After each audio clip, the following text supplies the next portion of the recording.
Hello and welcome to Fireman's Field in Purcellville. After a one-year absence, playoff baseball is back for the Purcellville Cannons as they welcome in the team they beat to get to the championship series 2 years ago, the Strasburg Express. Howdy, baseball fans. Jeremy Huber here with my partner, TJ D'Onofrio. TJ, you can barely contain yourself. Playoff excitement is here. It absolutely is. I'm more ecstatic than ever before for a game. This is such an important game for the Cannons, and we know when Cannons have series, how they start off is what it means for the rest of that series. We saw it early on when we lost, had a little losing streak early in the season.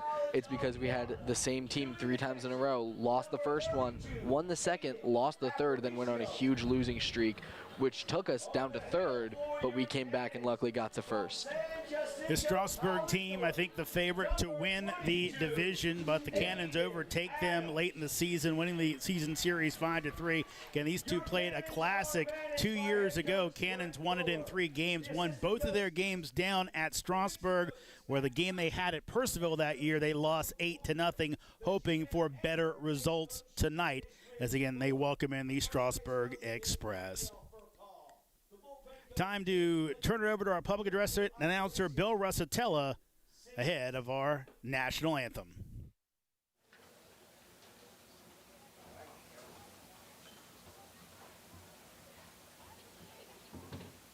Ladies and gentlemen, if you will please rise and remove your hats for the singing of tonight's national anthem. Singing for us once again tonight is Alex Amos. Alex is right down the road here in Round Hill, Virginia. Next year she will be attending CNU. Actually, it's only a few weeks away. She'll be heading off in the fall here to CNU, majoring in business. She has done Woodgrove Choir for 4 years and has been all state. Ladies and gentlemen, Alex Amos.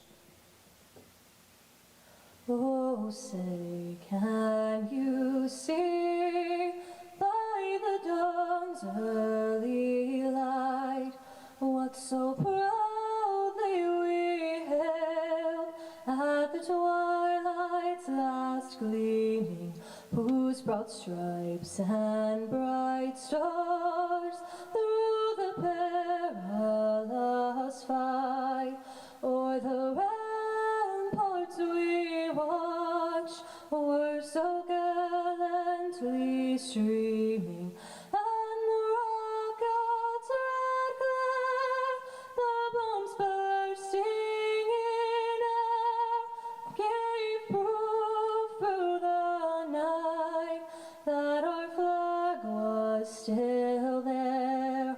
Oh, say does that star-spangled banner yet wave o'er the land of the free and the home of the brave? And with that, almost time for baseball here in Purcellville. Cannons and the Express doing battle once again after a classic 2 years ago. The winner of this one moves on to the Valley Championship Series. With your starting lineups in this one, here's my partner, TJ D'Onofrio. Thank you much, Jeremy. Batting first for the Strasburg Express, number 45, the shortstop, Anthony LaSala. The right fielder, number 48, Connor Chisholm, is next. After that, left fielder, 42, Miles Curley. Number 3, the first baseman tonight, Carter Schmidt, is after that. The center fielder, number 10, Anthony Bianchina. The designated hitter for the Strasburg Express tonight, number 9, Eduardo Castillo. After that, the catcher, number 11, Gio Mendoza. Batting 8th is Brooks Henderson, playing third base. And last but not least, to round out their lineup is the second baseman, number 5, Carson Applegate. In left field tonight, we have Lincoln Pack for the Cannons. We have the center fielder, number 99, Caleb Freeman. And in right field, the newcomer, Devin McAaron. Third baseman will be Jake Slade, as always, and Shin Inoue running our shortstop with Ski Kono at second. David Sorks playing first tonight. Behind the plate will be a new member of the team, Aiden Aparcio, and on the mound will be Aiden Adams. Thank you, TJ. Aiden Adams making just his second start of the season. And the last one he made was the last outing he had. It was 5 innings, allowed 4 runs in a win over Front Royal, an 11-5 win on July the 18th. Adams on the season, 5-1 record, 5.66 ERA, 12 games, 1 start, 27 innings pitched, 29 strikeouts, 14 walks, 32 hits allowed. Second year for Aiden Adams here in the Valley. Pitched for the Cannons last year, 4 games, and he will pitch tonight to Aiden Aparicio, new catcher for the Cannons. So the Double-A connection, let's see what it can do, was Anthony LaSala at the plate, and he will take strike 1 on the outside corner. We are underway at straight up 7 o'clock here in the Eastern time zone. Isaac Lewis behind home plate tonight. Here's the 0-1. As that breaking ball misses in, Andy Simons is down at first base. Tom Russo is your third base umpire. Here comes the 1-1, and that's fouled back. So Adams has the 1-2 count in his favor. I have something terrible to say to all the Cannons fans. I think he shaved. It looks like there's a little mustache up there. But it wasn't that thick, beautiful one he had earlier this season. 1-2. That is low. So count goes to 2-2. Yeah, Cannons have lost 4 catchers throughout the season. And this is their new group. 2-2 pitch. And that will miss inside as count goes full at 3-2. And again, not something you want to do, break in a brand new catcher, at least to the team, this late in the season. Payoff pitch. That'll miss high. So Adams with the walk to lead things off here in the top of the first inning. Aiden Adams also has 5 wins on the season. You said he had a record of 5-1, and I had to double check. He still leads the entire Valley League in wins this season. He is the only person with 5. There's a lot of guys with 4, but no one with 5 besides him. Aiden Adams now up against Connor Chisholm. Here's the pitch as that will miss outside for a ball. Cannons right now really have been depleted in certain areas, especially their starting pitching. Also, they're really good relievers, as that will be thrown over to first base back in plenty of time. Just, you look, there was a game earlier in the season I was looking back at, TJ, and as the 1-0 from Adams getting ready to come home, here it is. That'll miss high, and I think the game was closed out by a combination of the group of, here's the 2-0, breaking ball, that's going to hit Smith, Kapalchik, Gravel, Eckes, and Duenas. 4 of those guys are no longer here, and they were 4 really good arms for the Cannons. Smith still is. Here comes your 2-1. As Adams delivers, and that will be in for strike 2 as Chisholm disagrees.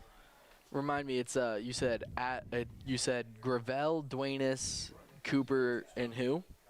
Kapalchik was in there. I think there was one more as well. Here comes your 2-2, and that's going to miss and get away from Aparicio. So runner goes down to second base, and already with no outs here in the top of the first inning. That will be a runner in scoring position. To show everyone at home how good those 2 guys are, or a couple of those guys are, 2 of them went to Cape Cod League, which is a major step up. Again, payoff pitch, 3-2. Breaking ball is in there for strike 3 as Chisholm got looking for the first out of the game. Now batting from the College of Central Florida, the left fielder, number 42, Miles Curley. Here's Miles Curley. Curley listed as a pitcher for this Strasburg team. He has done both, as that is going to miss high. Curley with 58 at-bats this year, hitting .345. He's also pitched in 7 games. So a little more on the hitting side here in the Valley. 1-0. That's going to be off the handle as it'll be fielded by Sorg. Runs over, steps on first base for out number 2 as LaSala moves over to third base.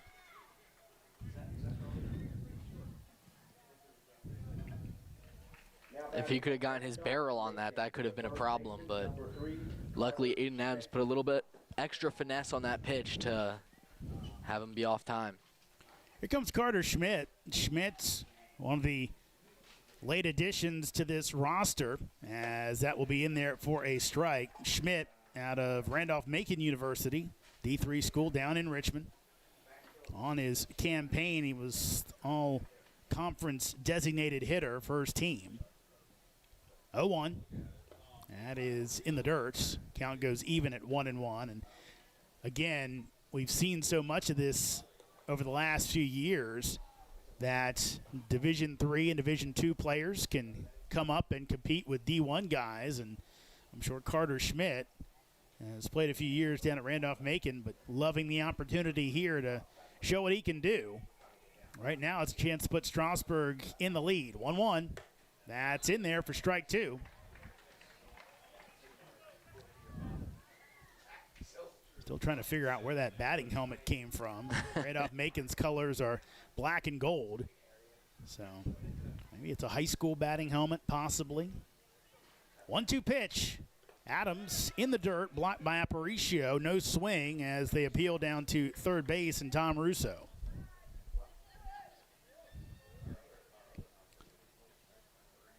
No score here in the top of the first inning. Game 1 of the Valley League North Championship Series.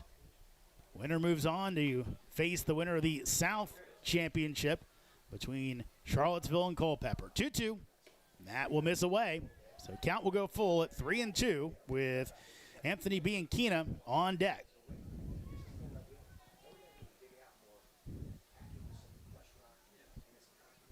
Here's your payoff pitch from Adams. That is going to be hit to shortstop in a way. Routine play, throws it over in plenty of time. Sorg reached for it, almost pulled his foot off the bat, but did not, as Strasburg strands a runner at third base. Head to the bottom of the first inning. Express nothing. Cannons coming to the plate. Valley League Baseball is back, and the Purcellville Cannons would like to thank their sponsors for the 2024 season. Cannons Baseball is brought to you by The Pub, with locations in both Purcellville and Ashburn, and Catoctin Creek Distillery in the heart of downtown Purcellville. Cannons Baseball is also brought to you by Carrington Homes, Fairfax Coin, Ridge Performance, Valley Drilling, Affinity Hair, Caseco, Lowers Risk Group, Lava Technologies, UPP, T-Mobile, Savage Pest Warfare, and Valley Energy. Thanks again to all the fine sponsors of Purcellville Cannons Baseball, and if you'd like to become a sponsor, find out more at cannons.com.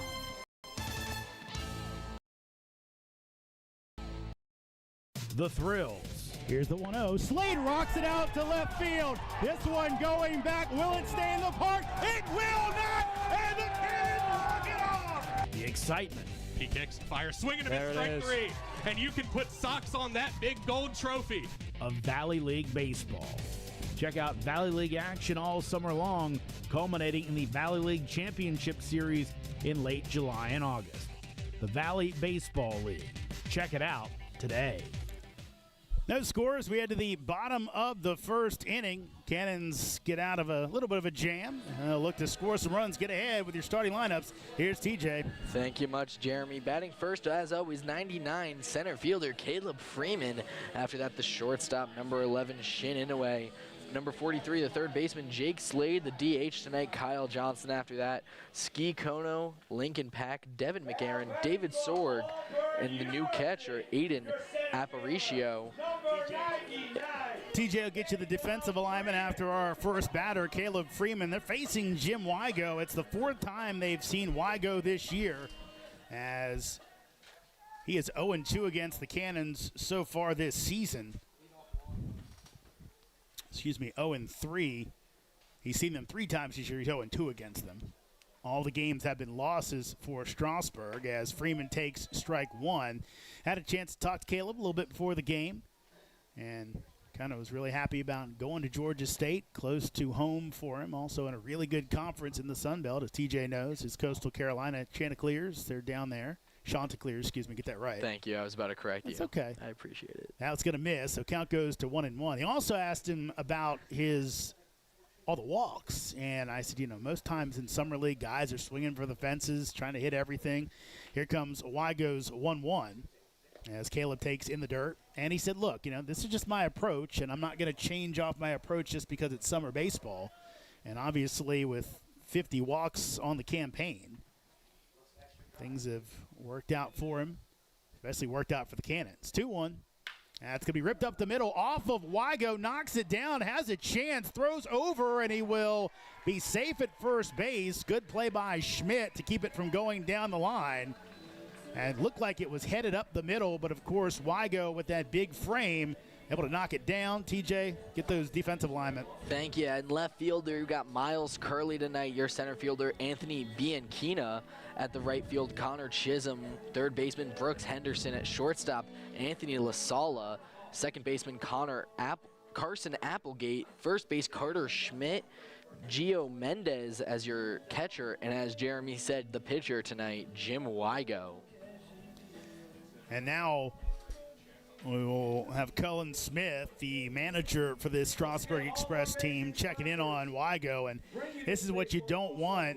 All these teams are a little short on pitching, though. Strasburg's in a pretty good spot considering what they haven't really lost all that much. They've lost more of their position players. Cannons lost a lot of pitching. But in a playoff game, you just can't afford to have a starter go down via injury. It's one thing in effectiveness. It's really pretty the same, but at least you can bring him back. Injury, you might be looking at the guy being done for the rest of the season. So here comes Shin Inoue after the infield base hit for Caleb Freeman. Here's the pitch, and that is going to miss over the head of Inoue. So right there, that's got to be concerning for Cullen Smith. That is big lefty and might have lost the mechanics a little bit. Here's the 1-0, and that's in there. So he looks like he found him. Want to go back at least for that pitch. Yeah.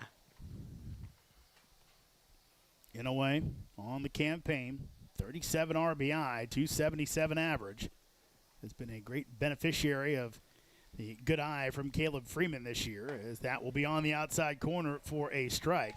As TJ told you a couple games ago, after everything was counted up with some of the statistics kind of coming back after rainouts and such, Shin finishes as the RBI champ in the Valley with 37. Here's the 1-2. Weigo long hold. Runner goes as Inoue the other way. That's through for a base hit. They're going to send him. Freeman hustling around, throw to third base, and he is going to be in there at third base. Caleb Freeman hustling all the way. Good send by Ridge Fuller, and now no one there, and Inoue's going to go down to second base, and he takes the bag. How about you? Shin Inoue was paying attention as Henderson kind of held that tag down there, was looking at the umpire, and Inoue just goes in and sneaks. I think TJ, if the throw's on the bag, he's probably out, but it wasn't. I would assume. I mean, the umpire had a great look. He's right there at the base. You would think he could see it. I have to agree with the call. It's the call on the field is what it is. Caleb Freeman, we've talked about it all season, a hustle player, someone who's never going to give up. He left the bag early to steal, and instead he gets to third today. Here's Jake Slade with a chance to put the Cannons out in front with two runners in scoring position with nobody out. Weigo delivers. That's low for a ball. Slade comes in hitting .238, pair of homers on the year, just 9 RBI. Back-to-back singles by the Cannons have them in business. Pitch as Slade will foul that one away. Count goes to 1-1. Now, was Shin a single or was his a double? Single. It was still a single? Single. With an single advance on advances second? on the throw. Okay. Yeah, that's just heads-up base running by Shin Inoue. That's just that fundamentals we've been talking about, paying attention, always being alert and aware. So 1-1 count. for Slade against the lefty. Should be a good matchup for the Cannons. 1-1 as that one inside. Jake bows the legs back to avoid getting hit. Count goes to 2-1.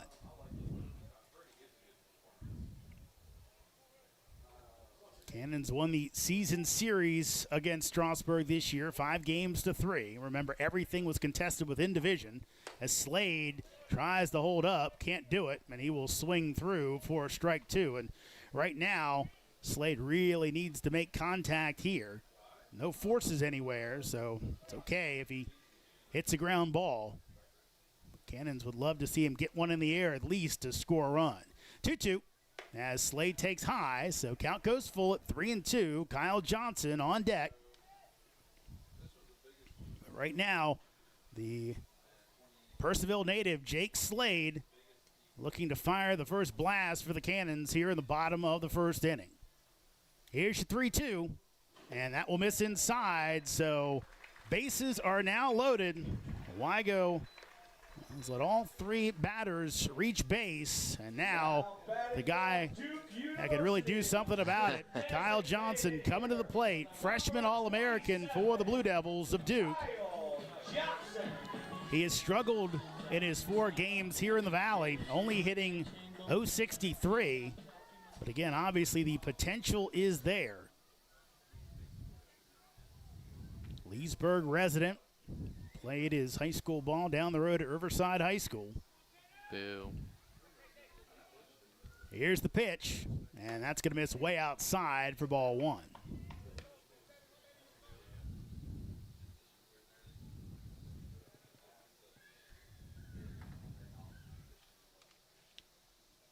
.1-0 coming up.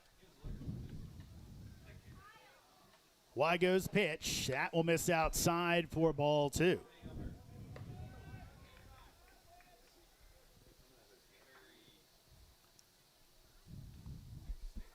Singles by Freeman and Inouye. A walk for Slade. Nobody out. No score.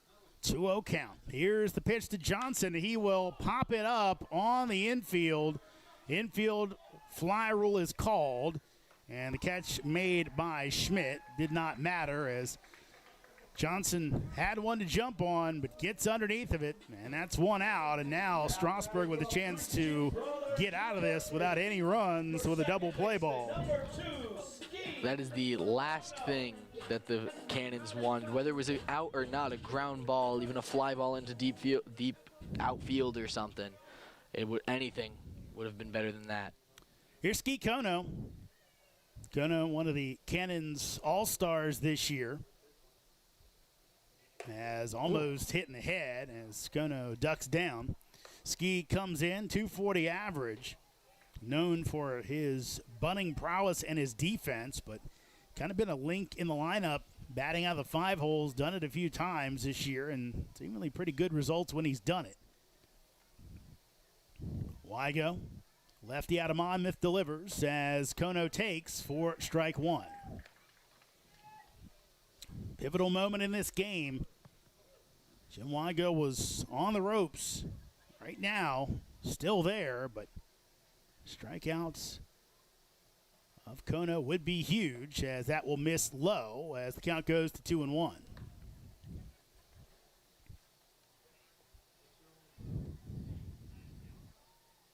Kono, one of the Cannons contingent from Japan. It's been a key part of this squad this year. 2-1, as that'll miss high. Now the count goes to 3-1, so should be a good pitch for Kono to handle. Lincoln Pack is on deck.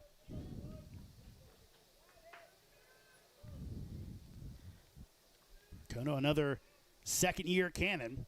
He awaits the 3-1 pitch, as he will take it over his head for ball 4. So Ski Kono with the walk and the RBI with the bases loaded. Cannons break on top. They lead Strasburg 1-0.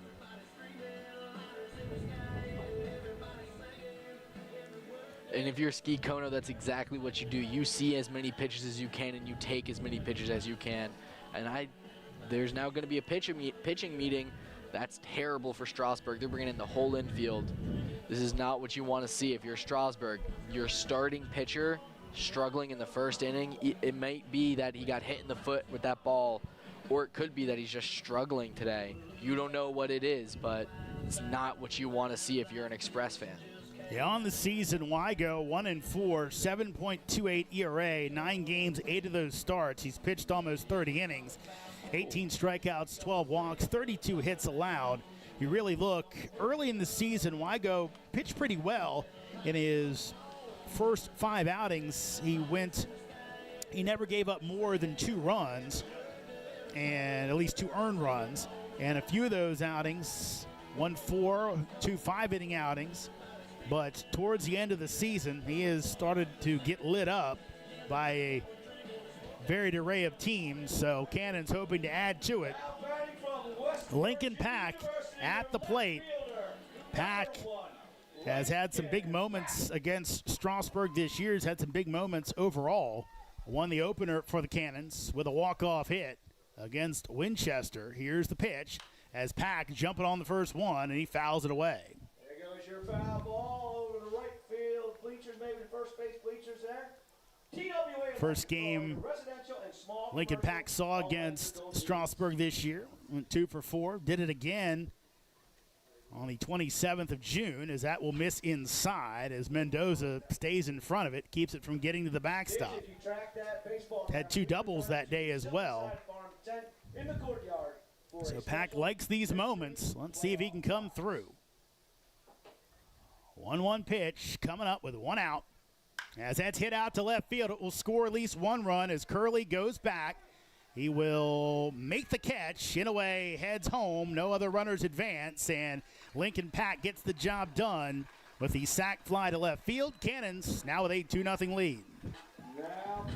In Lincoln Pack, that's what you do in that situation. If that's going to be what it is, if that's what happens, that's what happens. It's still a run. It's still a good start to a playoff game. Lincoln Pack should be happy with that at-bat. So Slade stays at second base. Kono still at first, and here comes Devin McAaron. He and Johnson, really the folks in the lineup tonight at Aparicio as well, haven't seen much of the Express this year, if anything. Here's the pitch as McAaron takes on the outside corner for a strike. McAaron's only played 7 games. Cannons and Strasburg, their season series wrapped up somewhat early. Here's the 0-1, as that will miss outside. The 3 names you just said, the ones that haven't seen the Express much, are the only 3 that weren't on this team when the season started as well. The Cannons have a great retention. They've kept a lot of their core players. Here's your 1-1. That'll miss away for ball 2. Yeah, again, I was talking to Matt Copley before the game, and I said these 2 teams are kind of funhouse mirror versions of each other. Cannons have kept most of their lineup, have lost a lot of pitching. Strasburg's kept almost all their pitching, but really only have 4 regulars still around from early in the season, as that'll miss outside. Count goes to 3-1 to McAaron with Sorg on deck.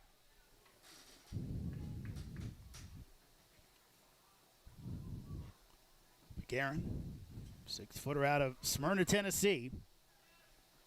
Will he get a good pitch to hit here? 3-1. That will be on the outside corner, so count will go full, and the Cannons will be off on the pitch. McAaron went 0 for 4 in his only matchup against the Strasburg team last week. Runners go, payoff pitch, and that's hit out to left field. Will it get past Curley? It will. Everybody's running it. 1 hops off the wall. 1 run is in. 2nd run is in. McAaron's going to look for 3. He's going to be thrown out, but the Cannons will end up with 4 runs on the board here in the top of the first inning as Devin McAaron brings in 2 more. Thrown out at third base. Cannons, what a start for them. They lead the Express 4-0 as we head to the top of the 2nd inning. Valley League Baseball is back, and the Purcellville Cannons would like to thank their sponsors for the 2024 season. Cannons Baseball is brought to you by The Pub, with locations in both Purcellville and Ashburn, and Catoctin Creek Distillery in the heart of downtown Purcellville. Cannons Baseball is also brought to you by Carrington Homes, Fairfax Coin, Ridge Performance, Valley Drilling, Affinity Hair, Caseco, Lowers Risk Group, Lava Technologies, UPP, T-Mobile, Savage Pest Warfare, and Valley Energy. Thanks again to all the fine sponsors of Purcellville Cannons Baseball. And if you'd like to become a sponsor, find out more at purcellvillecannons.com. The Thrills. Here's the 1-0. Slade rocks it out to left field. This one going back. Will it stay in the park? It will not! And the Cannons walk it off! The excitement. He kicks, fires, swinging and a miss, strike three. And you can put socks on that big gold trophy. Of Valley League Baseball. Check out Valley League action all summer long, culminating in the Valley League Championship Series in late July and August. The Valley Baseball League. Check it out today.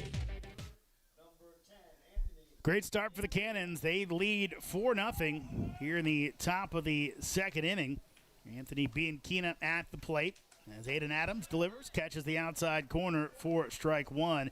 It's Bianchina, Castillo, and Mendoza, 5, 6, and 7. Here's the 0-1. That misses outside.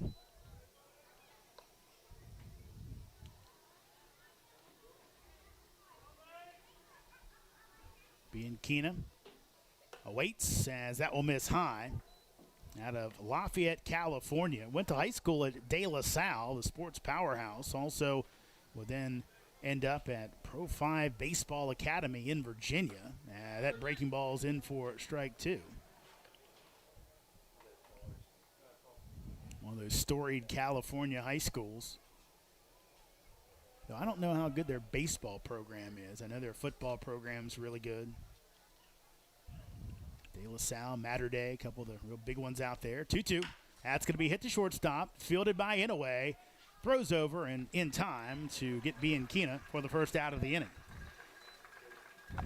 That's just a routine play there for Shin Inouye, but he just has such a casual way of throwing the ball there where there's no stress, there's no hurry. He knows it's going to be a good throw right to first base. And I just love the kind of swagger he has with his little hop to throw there. Eduardo Castillo. Well, you've talked about it. We've seen it with as Eduardo Castillo comes up in a way with all the little drills he does just to keep that focus on the field. Here's the pitch. That will be on the outside corner for strike one. Castillo on the year has hurt the Cannons 7 for 22, but 4 homers, 8 RBI against Purcellville this year as he takes the breaking ball for strike two. Aiden Adams trying to lock in. And has the mentality to make this start. 0-2 pitch, that's low. I don't know if Aiden Adams is trying to lock in or if he is locked in, because usually when he has that death stare with his little arm wag, that means he's hot. That means he's feeling it. Here's your 1-2. And that will be an appeal down to first base, and he's rung up as Anthony Simon says yes, he did swing, so Castillo goes down swinging. Second strikeout, so the game for Adams, and second out of the inning. I think the one thing you have to kind of worry about just a little bit is the fact that Adams, of course, has basically been a reliever, at least this year, trying to make sure that he can kind of pace himself as that swung on and missed by Mendoza.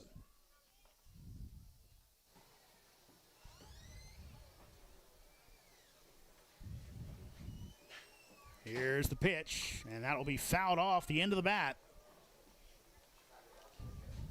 Again, Adams got that intensity on the mound, trying to keep him kind of that just intense enough, but not too much, so he can go as long as he can if he's popping the mitt. 0-2.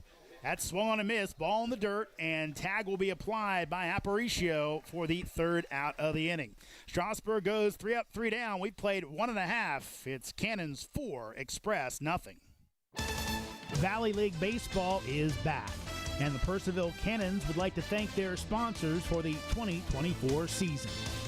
Cannons Baseball is brought to you by The Pub, with locations in both Purcellville and Ashburn, and Catoctin Creek Distillery in the heart of downtown Purcellville. Cannons baseball is also brought to you by Carrington Homes, Fairfax Coin, Ridge Performance, Valley Drilling, Affinity Hair, Caseco, Lowers Risk Group, Lava Technologies, UPP, T-Mobile, Savage Pest Warfare, and Valley Energy. Thanks again to all the fine sponsors of Purcellville Cannons baseball. And if you'd like to become a sponsor, find out more at purcellvillecannons.com. The Thrills. Here's the 1-0. Slade rocks it out to left field. This one going back. Will it stay in the park? It will not! And the Cannons walk it off! The excitement. He kicks, fires, swinging a miss, strike 3. And you can put socks on that big gold trophy. Of Valley League baseball. Check out Valley League action all summer long, culminating in the Valley League Championship Series in late July and August. The Valley Baseball League. Check it out today. So don't know if it was injury or ineffectiveness, but Cullen Smith is gone to the bullpen as Jim Wygo is out and Evan Burt is in. The 6-foot right-hander, junior out of VCU, will come on. He's 2-3 on the year, 7.82 ERA, 10 games, 3 starts, 23 innings pitched, 27 strikeouts, 14 walks, 32 hits allowed. Burt, in 3 of his last 4 outings, he's taken the loss, has kind of extended him out a little bit, and it has not gone as well as the Express would like. So we'll see if getting a little bit back into that groove of reliever will get Burt back into his groove, as if it doesn't, Cannons might run away and hide in this one. David Sorg coming up. He'll be followed by Aiden Aparicio and top of the lineup of Caleb Freeman. Here's the pitch as Sorg will take one that will go off the foot, I believe, of home plate umpire Isaac Lewis. And Burt played the Cannons just last week on July 14th. Pitched 4 innings. 1-0 on the outside corner for strike 2. 4 innings, allowed 6 hits, 5 runs, 4 of those earned, but only 1 walk, but 3 strikeouts with an ERA of 7.58. Here comes your 1-1, as that'll be off the end of the bat for strike 2. So Sorg down in the count. Came in with a .222 batting average. 5 doubles, 8 RBI on the year for Sorg. No home runs. He awaits the 1-2 from Burt. Here it is, as that will miss low and away, and it almost sounded like it popped through the mitt of Mendoza, but kind of checks the webbing, but looks like everything's okay. Had an interesting sound to that one. Yeah. So 2-2 coming up from Burt, and Sorg stays alive as he fouls it away. I think it hit the top of his glove and the ground kind of at the same time. Yep. It kind of just had a sound. You couldn't hear that sound I just made, but there was a sound. Here's your 2-2 as Sorg takes one down the middle for strike 3 and the first out of the inning. Here comes Aiden Aparicio making his Cannons debut. You might have seen Jackson Michaels walking out there with a walking boot on his left leg. Michaels got spiked a couple games ago against Newmarket and did not go well. I think, TJ, you were saying a fracture. A fracture. Yeah. Mm-hmm. He's going to be fine by the end of August is what they say. Well, that's good. Hopefully ready to go for his college season as Aparicio swings and misses at strike 1. Aparicio out of New College of Florida. I mentioned it before. Cannon's kind of having to scramble a bit at the catcher spot. Here's the 0-1 as he will hit it up the middle, going up the middle, and throwing over and not in time as Applegate made a nice play but took him too far up the middle. And Aparicio with a base hit in his first Cannons at bat. He's got to feel great about that. He outran a good play, and he got a hit. I mean, we just saw David Sorg just got struck out swinging, and David Sorg is someone who's been a great hitter all season. That's got to make Aiden feel just on top of the world. And let's see if he can carry that momentum tonight, because the Cannons could use it. Here's Caleb Freeman. Here's the pitch, as that will be, is that off of Freeman? It is, as he Yeah. He'll check his foot, let out a silent scream, and now we'll go down. You got to hope, because Freeman's been such an integral part of this team this year, that he is not hurt seriously. But taking one right off the foot is no way to go through it. He might be done. Caleb's a tough guy, but right now he's really favoring that leg and foot. And the other issue, TJ, is the fact that he's kind of been forced into center field. He's going to go give it a go, but again, that was one thing that Brett Fuller is a little concerned about. They had such a good defense when you were talking about a Michael Gupton, a Jaquan Smith in center field that can cover everything. Now you kind of got a converted guy in center field. He was a little worried about that.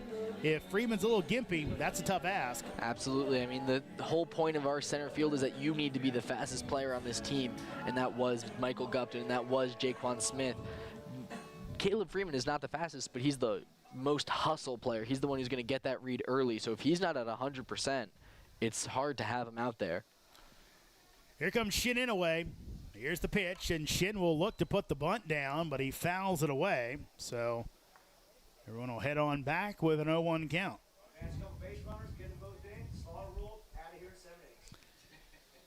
Here comes the 0-1 pitch. You wouldn't expect it from Shin Inouye, but he has 7 home runs on the season, tied for the most for the Cans with Caleb Freeman. Here's the pitch from Burt. That will bounce in the dirt, stopped by Mendoza. And, you know, Inouye, great back control, and obviously he has used this field to his advantage. He's put a few out in right field. Again, that's a lefty hitter's paradise. I was a little bit surprised he didn't get in the home run derby. I don't know how he didn't. Here's the 1-1, as that'll be hit out to right center field. Will it be caught? It will be off the scoreboard, and that is a 3-run homer for Shin Inouye. Goes exactly where he's gone all year long, puts one off that big scoreboard in right center field, and the Cannons early on are running the Express out of the gym. It's 7-0 here in the bottom of the second inning. Could that have had better timing as well? We're sitting here talking about how he should have been in the home run derby, and he puts one right out of the park. That is exactly what Shin Inouye does, and he just wants to increase his RBIs, and I guarantee he wants to be the home run leader for the Cannons, because that's the kind of competitive nature he has. Here comes Jake Slade. Number 43, Jake Slade.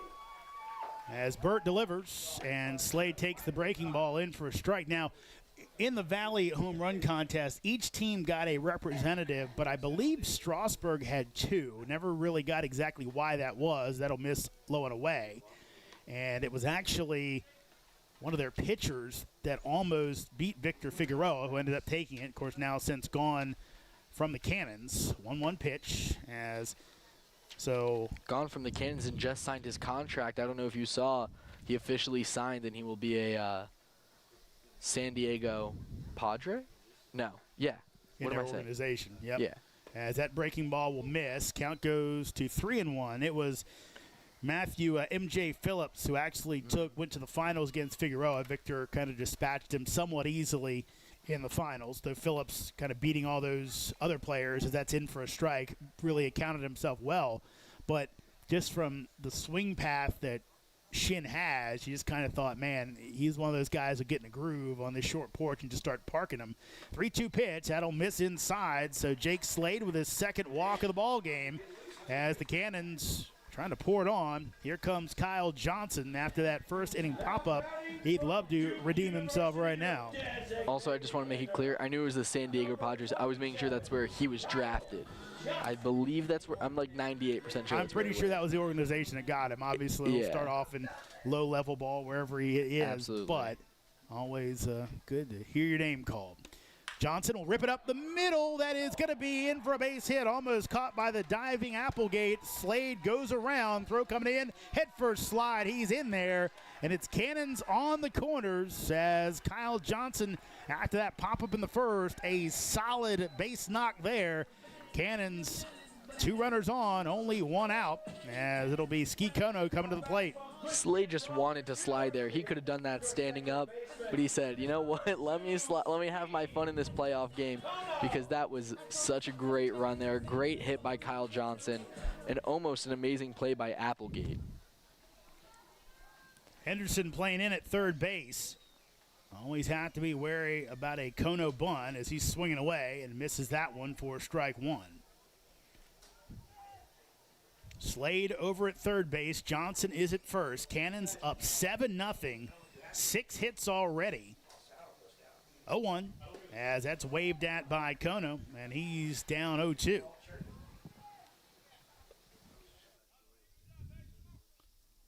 Let's see if Ski can put it in play and get Slade in from third base.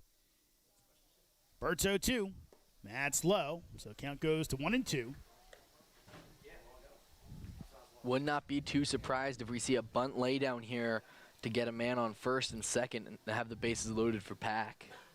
Well, obviously, if he fouls it off, he'd be out, so probably won't go that route as he swings and misses as it's caught above the dirt by Mendoza. So that's 2 outs, and it'll be on Lincoln Pack now to try to bring in Slade and maybe more.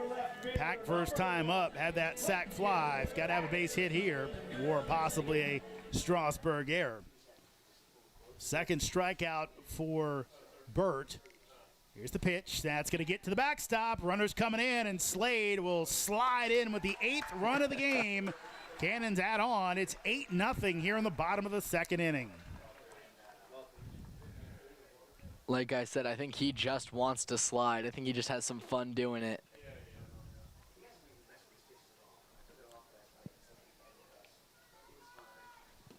So now Johnson advances down on the wild pitch, and Pack can bring in Kyle with a base knock.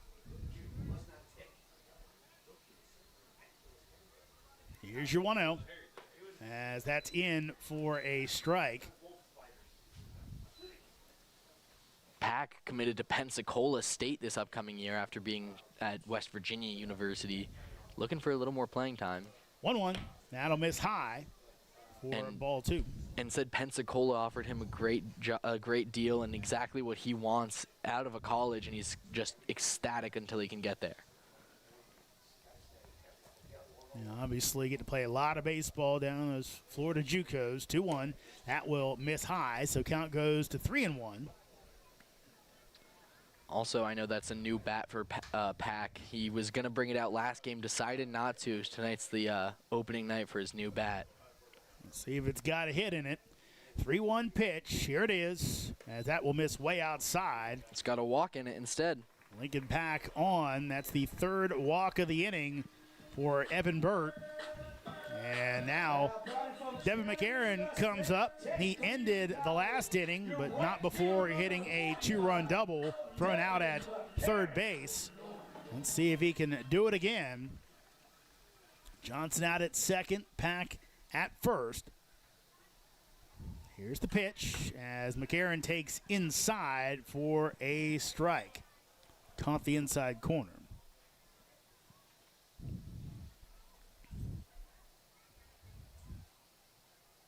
Cannons with a pair of 4 spots already in this game, as that will be on the outside corner. Generous call there by Isaac Lewis. So now 0-2 pitch. Burt desperately trying to end this inning. He delivers as McCarron gets a piece of it to foul it away. Somewhat of a sparse crowd tonight. It's the Loudoun County Fair Week, so had some really great crowds the last few games. Expecting to see if the Cannons have a game 3 or a game in the championship series, to see that crowd pretty big. 0-2, swung on and missed for strike 3. But Cannons do damage again, 4 on the board. It's 8-0 Purcellville as we head to the top of the 3rd inning. Valley League Baseball is back, and the Purcellville Cannons would like to thank their sponsors for the 2024 season.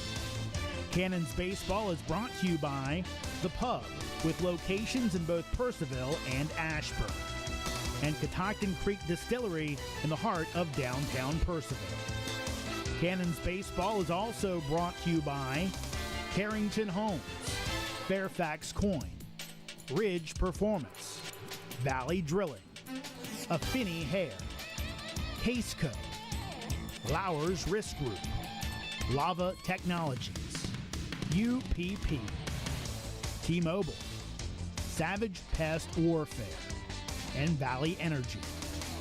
Thanks again to all the fine sponsors of Purcellville Cannons Baseball. And if you'd like to become a sponsor, find out more at purcellvillecannons.com.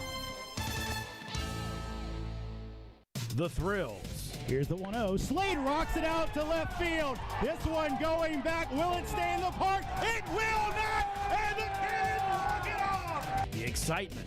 He kicks, fires, swinging a strike three. And you can put socks on that big gold trophy. Of Valley League Baseball. Check out Valley League action all summer long, culminating in the Valley League Championship Series in late July and August. The Valley Baseball League. Check it out today. 8-0 our score. Cannons in the lead with your next two innings of play-by-play. Here's my partner, TJ D'Onofrio. Thank you much, Jeremy.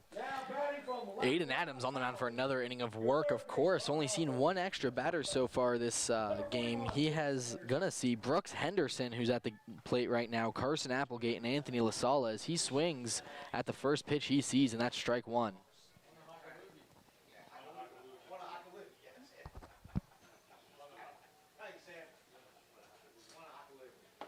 Adams delivers up inside. It's ball one.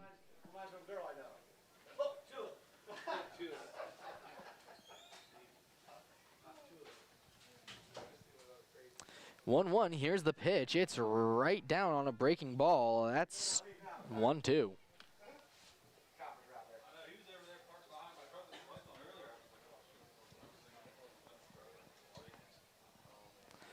Here's the pitch. It's just outside the strike zone to make it 2-2.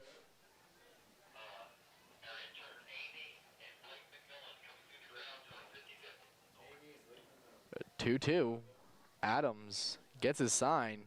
Delivers. It's swung. It's foul over the first baseline.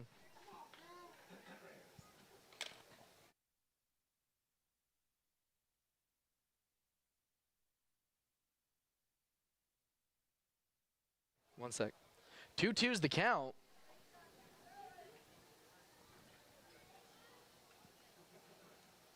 Adams gets his sign. He's going to deliver. It's swung. It's missed. He's tagged out. That's going to be Aiden Adams. Another strikeout. That makes it his fourth today. Now batting from St. Joseph University, the second baseman, number 5, Carson Applegate. Carson Applegate up at the plate.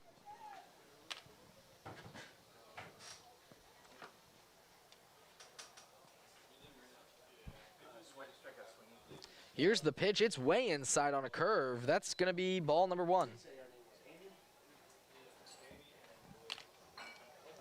Applegate so far just 16 at-bats on the campaign. As Adams delivers, Applegate hits it. It's going out into right field. It's just played off the bounce. He's going to get to first base off Devin McCarron, almost catching that ball. Yeah, nice attempt by McCarron. Almost got there, but also a good idea, good job to knock it down, not let it get to the fence for extra bases. Absolutely, and we have to remember Devin McCarron, not an outfielder, just an athletic player, so he's playing in the outfield because they need the speed out there. As Anthony LaSala steps up to the plate, his last at-bat was a walk, and he got stranded at third at the top of the first. Adams delivers, and it's just low. It's going to be ball number 1. 50-50. Take home all the Cannons cash tonight. Adams tries to pick off Applegate. He's safe. Legendary Purcellvillian Andrew Reed in the house. There he is. Here's the pitch. It's right down the heart of Broadway. Strike number 1.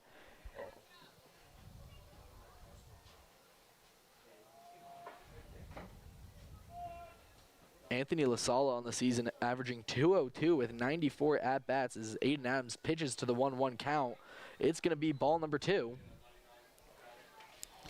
Yeah, LaSala, part of a pretty big Pitt contingent, University of Pittsburgh, and I believe some of the pitchers still around, but I think he may be one of the few of the batters still from Pitt.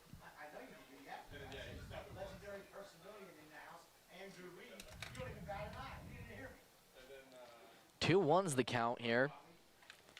Adams and Aiden finding a good connection from pitcher and catcher as he tries to pick off Applegate once again.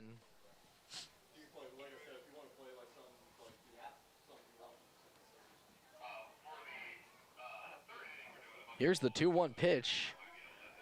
It's checked. It's ball number 3 here for Aiden Adams. So far, La Sala in the playoffs. Last night for their first game, he had 4 at-bats, 2 runs, 3 hits, 2 home runs, and 2 RBIs. He's averaging .750 in the playoffs.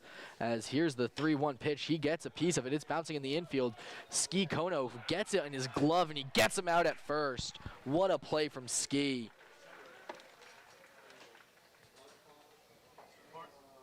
Part of me wonders if that was actually the plan or whether he just had to try and make an attempt and it stuck in the glove because it was going a little slower than I think he thought it was. I think the plan there was to try to get the double play because he's always a guy who's looking for those. But I think instead he knows what he needed to do, and he played it perfect. Connor Chisholm, the right fielder at the plate. Here's the first pitch. It's way outside for ball number 1.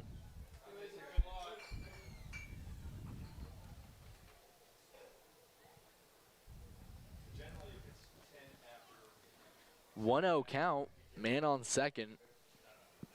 Adams delivers. It's swung. It's going to bounce into the outfield. Devin McCarron throwing home.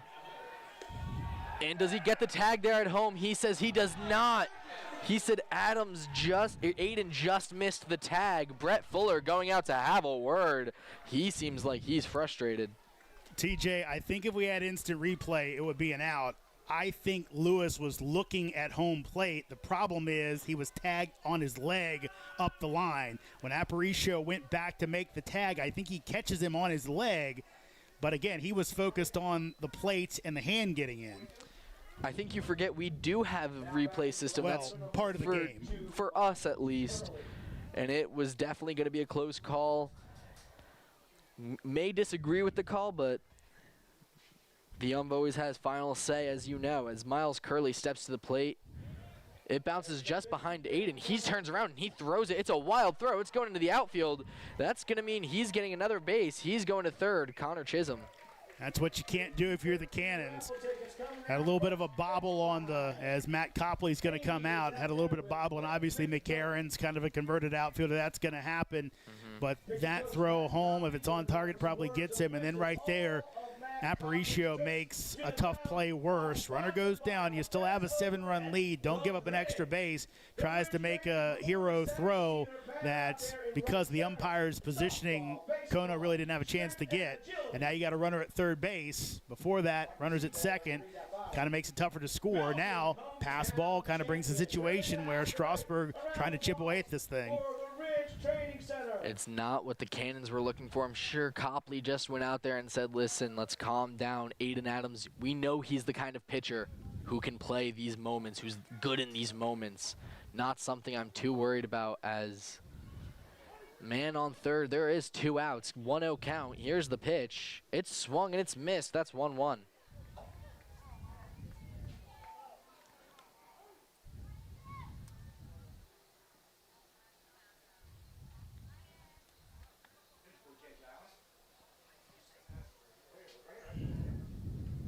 Here's the pitch. It's a swing. That's going to be a strike. He tried to pull it back just a little late on it.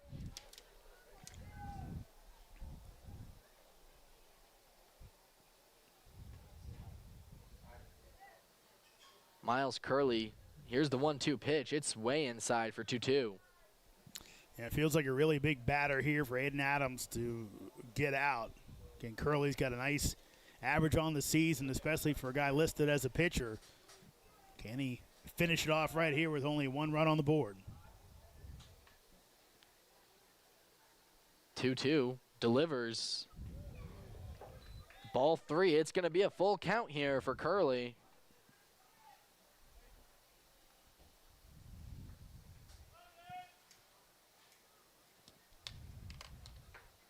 Here's the payoff pitch. It's swung. Shin Inouye with a routine ground ball play. Throws it over to first. Curley doesn't even bother to run. That's going to bring us to the But that's going to bring us to the bottom of the third with your Purcellville Cannons 8, Strasburg 1. Valley League Baseball is back, and the Purcellville Cannons would like to thank their sponsors for the 2024 season.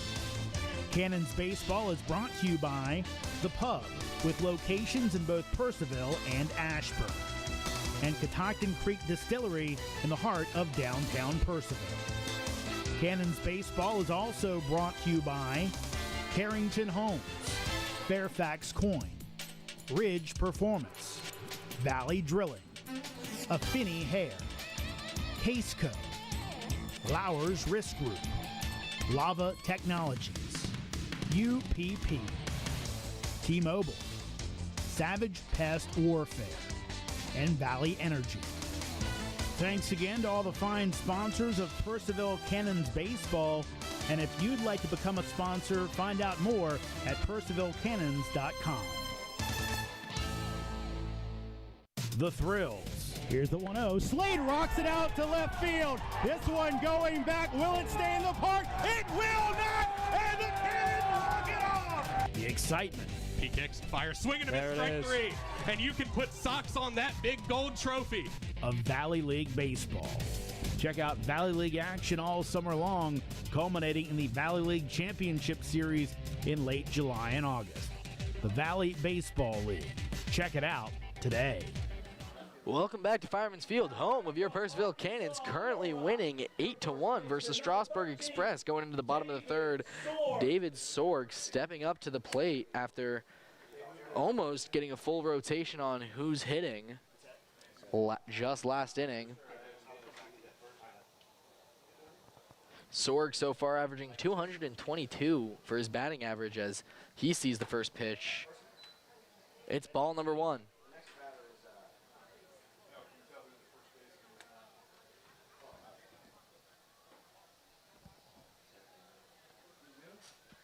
Here's the other pitch. It's going to be strike number 1 as David Sorg swings on it. Oh, okay. 1-1 count here. Here's the pitch. It's low in the dirt. That's going to make it 2-1.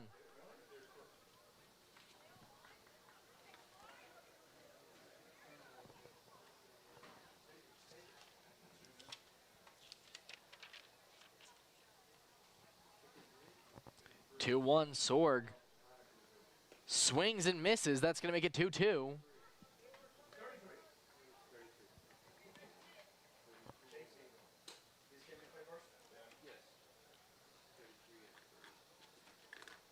Sorg gets ball number 3. Express from Alabama, Birmingham, number 33, Chase Ingram. Chase Ingram comes in for, I believe, Miles Curley, and Connor Schmidt goes to left field. Yep. As there's the pitch, there's a swing, and there's a strikeout for David Sorg. Not the start he's looking for with a pair of strikeouts to start today as Aiden Aparicio comes up to the plate. New College of Florida, his last at-bat was when it sneaks past the pitcher's mound and just into the outfield. He gets a single.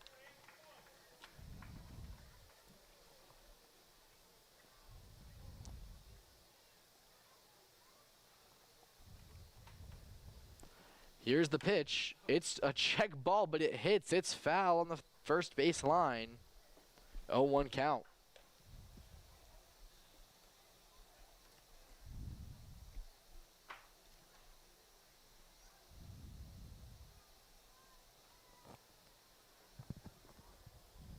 One count, delivers. It's up high for ball number 1.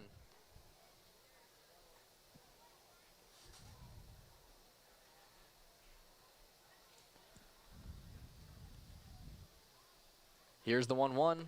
It's high for ball number 2. Obviously, Miles Curley stepping out due to injury.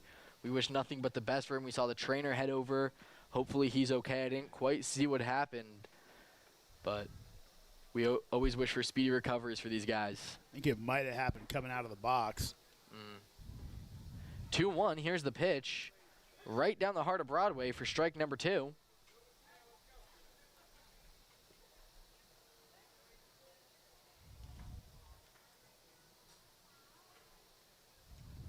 Here's the delivery.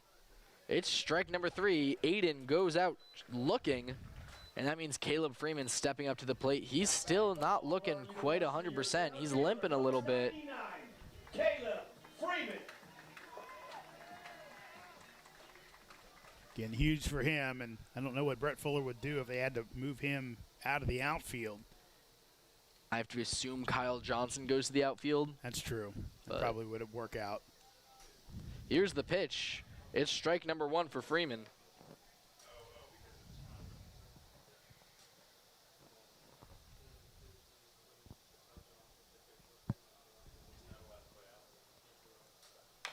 It's the pitch. It's going to be fouled off his bat for strike number 2.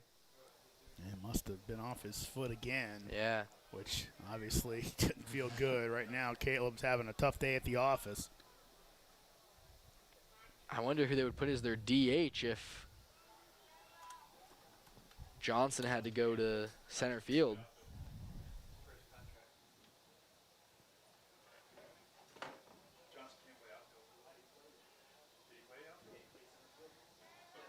The 0-2 count here. There's the pitch. It's low. It's going to be ball number 1.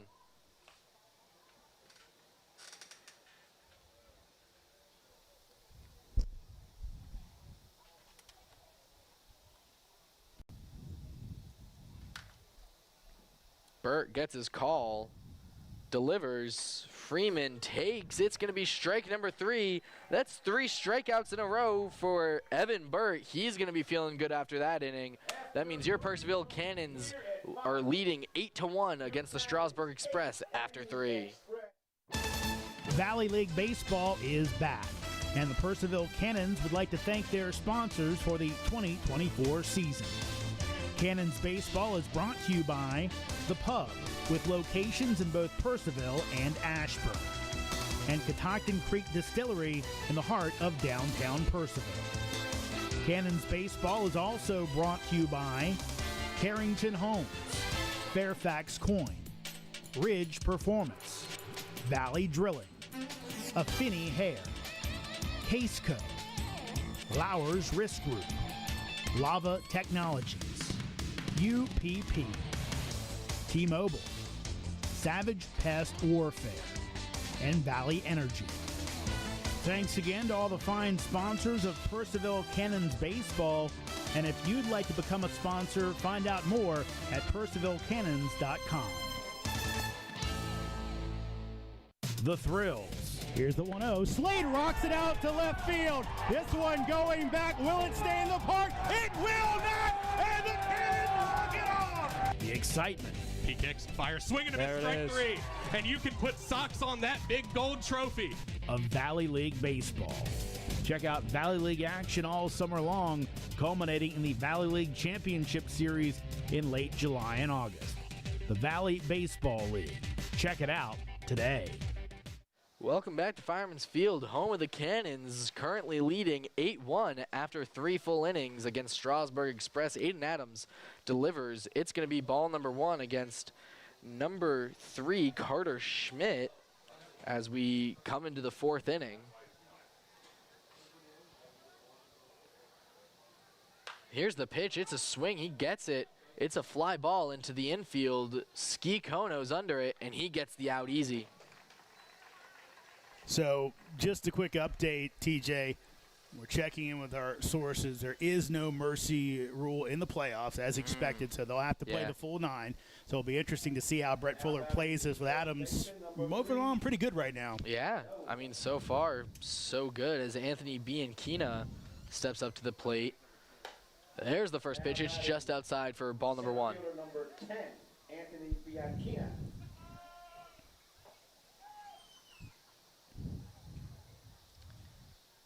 Adams delivers. It's up high for ball number 2.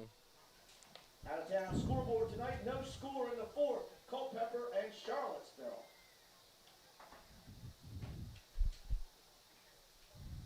Adams finds the strike zone there. That's going to make it 2-1. As the AAAA connection is starting to really show. They're pitching pretty well together. 2-1's the count. Here's the pitch. He gets it. It's a ground ball to first. David Sorg gets it easy. and that's going to make it out number 2 to start this inning. As number 9, Eduardo Castillo, the designated hitter, steps up to the plate to try to turn around this inning. Now batting the designated hitter, number 9, Eduardo Castillo.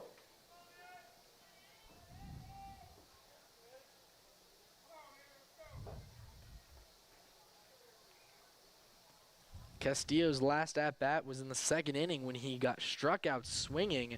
Adams looking to replicate it, but instead it's a ground ball over to Jake Slade at 3rd, who throws it over to 1st, and that's going to make the 3rd out of this inning. That's 1-2-3 batter seen, 1-2-3 outs. That means your Cannons still lead 8-1 going into the bottom of the 4th. Stay back for more baseball. Valley League Baseball is back, and the Purcellville Cannons would like to thank their sponsors for the 2024 season. Cannons Baseball is brought to you by The Pub, with locations in both Purcellville and Ashburn, and Catoctin Creek Distillery in the heart of downtown Purcellville. Cannons Baseball is also brought to you by Carrington Homes, Fairfax Coin, Ridge Performance, Valley Drilling, Affinity Hair, Caseco, Lowers Risk Group, Lava Technologies, UPP, T-Mobile, Savage Pest Warfare, and Valley Energy. Thanks again to all the fine sponsors of Purcellville Cannons Baseball. And if you'd like to become a sponsor, find out more at PurcellvilleCannons.com. The Thrills. Here's the 1-0. Slade rocks it out to left field. This one going back. Will it stay in the park? It will not! And the Cannons walk it off! The excitement. He kicks, fires, swinging a miss, strike 3. And you can put socks on that big gold trophy. Of Valley League Baseball. Check out Valley League action all summer long, culminating in the Valley League Championship Series in late July and August. The Valley Baseball League. Check it out today.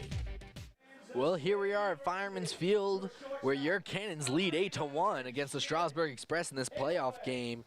Evan Burt on the mound for another inning of work, of course, seeing Shin Inouye, Jake Slade, and Kyle Johnson, the 2-3-4 slot.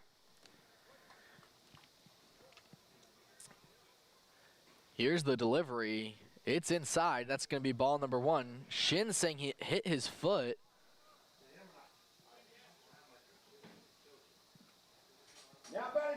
That's going to be a hit by pitch. Shin Inouye is going to walk to first on that with a hit by pitch. So Jake Slade is now up to the plate.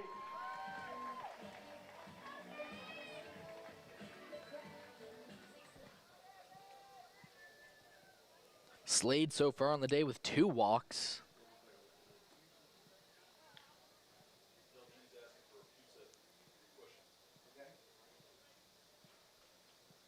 Here's the pitch. It's going to be fouled backwards.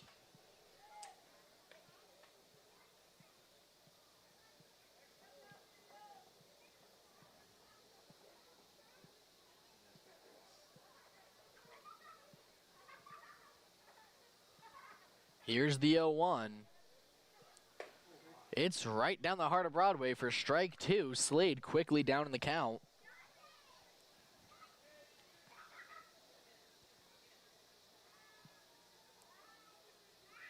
Oh, 2, there's the pitch. It's going to be ball number 1 for Evan Burt here.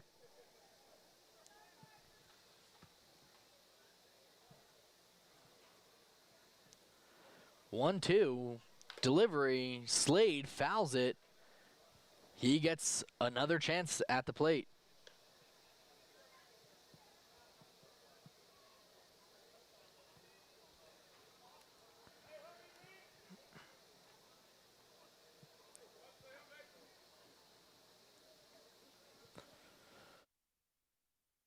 One, 2 count. There's the pitch. Slade fouls it off the third baseline. He goes down.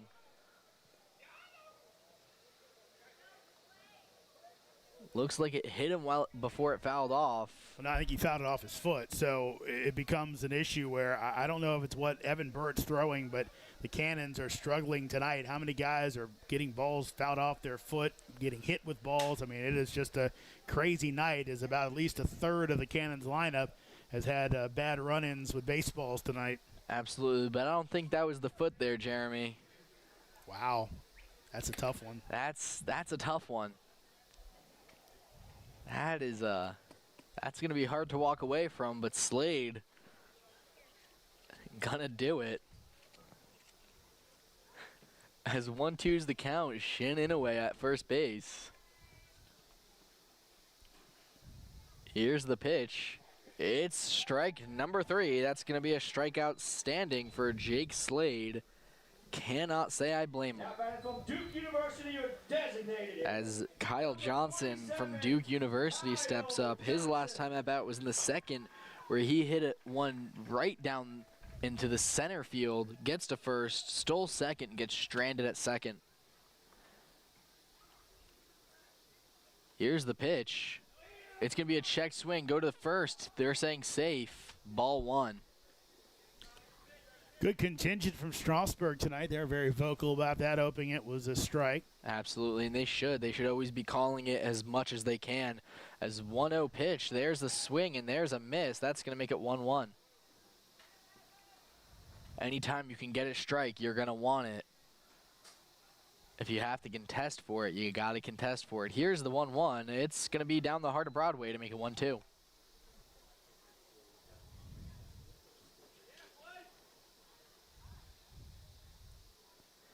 Ski Kono up on deck as here's the delivery. It's going to be ball number 2.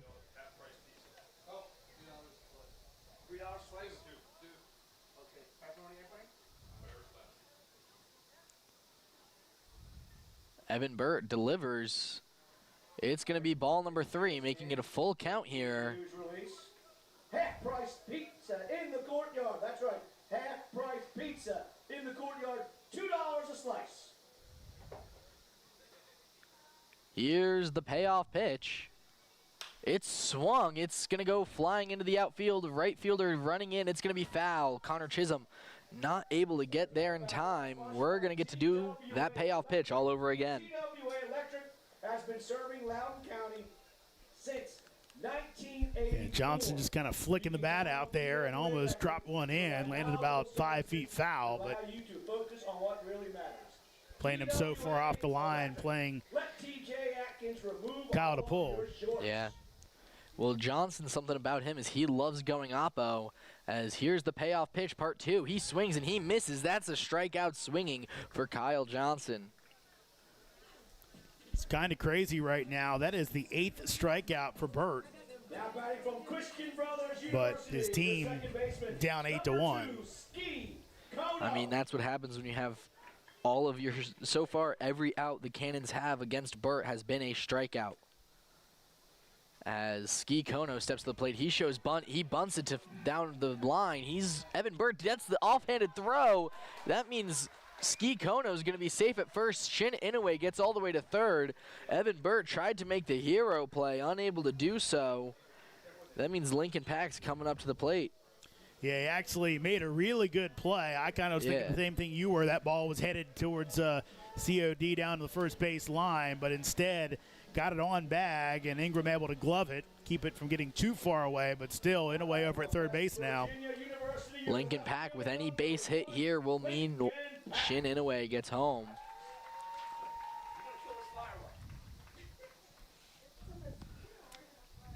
And here's the delivery. It's swung. It's a fly ball into right field. Connor Chisholm giving it chase. It's foul. It hits the ground before anyone can get under it. Lincoln Pack 0-1.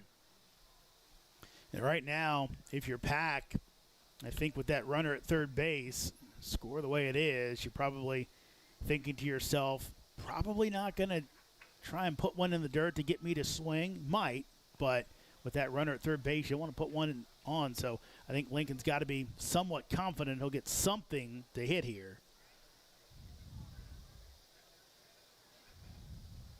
And here's the pitch. Ski Kono stealing second. He gets there. That's strike number 2 for Lincoln Pack.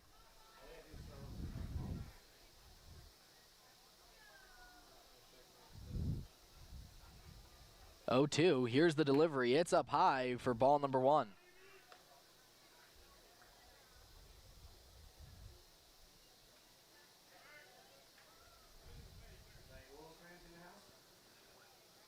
Here's the delivery. It's swung and missed. Lincoln Pack strikeout swinging. That's going to be the end of this inning with a man stranded on second and third. And that makes it the 1, 2, 3, 4, 5, 6, 9th strikeout here for Evan Burt. Means your Purcellville Cannons are going to be winning 8-1 against the Strasburg Express in this playoff game. We'll be right back for more baseball. Valley League Baseball is back, and the Purcellville Cannons would like to thank their sponsors for the 2024 season. Cannons Baseball is brought to you by The Pub, with locations in both Purcellville and Ashburn, and Catoctin Creek Distillery in the heart of downtown Purcellville. Cannons Baseball is also brought to you by Carrington Homes, Fairfax Coin, Ridge Performance, Valley Drilling, Affinity Hair, Caseco, Lowers Risk Group, Lava Technologies, UPP, T-Mobile, Savage Pest Warfare, and Valley Energy. Thanks again to all the fine sponsors of Purcellville Cannons Baseball. And if you'd like to become a sponsor, find out more at purcellvillecannons.com. The Thrills. Here's the 1-0. Slade rocks it out to left field. This one going back. Will it stay in the park? It will not! And the Cannons walk it off! The excitement. He kicks, fires, swinging a miss, strike 3. And you can put socks on that big gold trophy. Of Valley League Baseball. Check out Valley League action all summer long, culminating in the Valley League Championship Series in late July and August. The Valley Baseball League. Check it out today. Welcome back to Fireman's Field, home of the Cannons, winning 8-1 for the next 2 innings of play-by-play. My partner, Jeremy Huber. Thank you, TJ, as Adams delivers, and it's fouled down the line for strike 1. It's 7, 8, and 9 for Strasburg, Mendoza, Henderson, and Applegate, your scheduled hitters. Aiden Adams so far has allowed just 2 hits, only 1 run. Aiden delivers, as that's in the dirt for a ball. On the campaign, we talked about Adams' only 1 start over his 12 outings. Breaking ball in there for a strike. The count goes to 1-2. Longest outing of the Valley season for Aiden. Pair of 5 inning outings. Here's your 1-2. And that's waved at. Tag will be applied by Aparicio for out number 1 as Mendoza goes down swinging. That's the 5th strikeout of the game for Aiden Adams. Might not be as many as Burt, but instead he's getting in the right times. Here comes Brooks Henderson. Here's the pitch. That's flared out to right field, and that is going to be caught as McCarron, coming up toward the foul line and the fence, reaches back over his head and makes the catch for out number 2. And that's the nice thing about someone just being athletic like he is. He may not be as comfortable in the outfield, but he's certainly showing that he can play anywhere, and you can ask him to do any task, and he's going to put his all and do his best. Here's number 9 hitter, Carson Applegate. He has one of the 2 Strasburg hits, scored the only Strasburg run as well. Here's the pitch, as that's down the heart of the plate for strike 1. We mentioned Adams, more of a reliever this year. Of course, he was with the Cannons last year. And here's the pitch, that's low. And Aiden made a few starts for the Cannons last year, really was a starter for them, made it through the month of June before he departed the team. Actually, 4 games last year for Adams, 3 starts, as that's in the dirt for ball 2. Adams was a reliever for us this year, but he was just showing so much talent and being so dominant. They decided to make him a starter again, even though he wasn't necessarily wanting to. Here's the pitch, waved at for strike 2. And again, right now, the Cannons just kind of low on pitching, so you kind of have to go guys who've done it before. And Aiden Adams obviously has done it before, and he's doing it very well today as the Cannons look to get a leg up in this North Division Championship Series. 2-2 pitch. That is waved at for strike 3. Aparicio picks it up, throws it down, and Sorg makes the catch for out number 3. 3 up, 3 down. 2 more Ks on the board for Aiden Adams. We head to the bottom of the 5th. It's Cannons 8, Strasburg 1. Valley League Baseball is back, and the Purcellville Cannons would like to thank their sponsors for the 2024 season.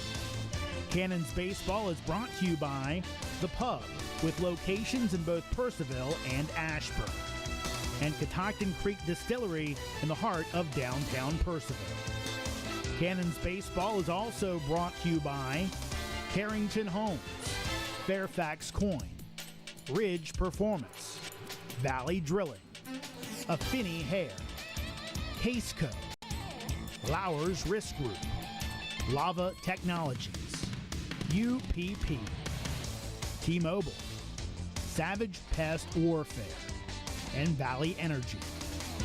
Thanks again to all the fine sponsors of Purcellville Cannons Baseball, and if you'd like to become a sponsor, find out more at purcellvillecannons.com. The Thrills. Here's the 1-0. Slade rocks it out to left field. This one going back. Will it stay in the park? It will not! And the Cannons walk it off! The excitement. He kicks, fires, swinging and a strike 3. And you can put socks on that big gold trophy. Of Valley League Baseball. Check out Valley League action all summer long, culminating in the Valley League Championship Series in late July and August. The Valley Baseball League. Check it out today. Burt delivers to McCarron. That will miss high for ball 1.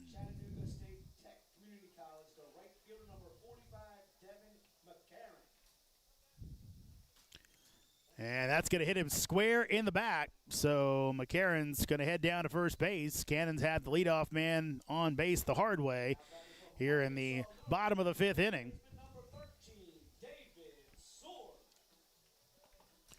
Update from the South Championship Series, their game 1. Tie has been broken as Culpeper up 3-1 on top seed Charlottesville.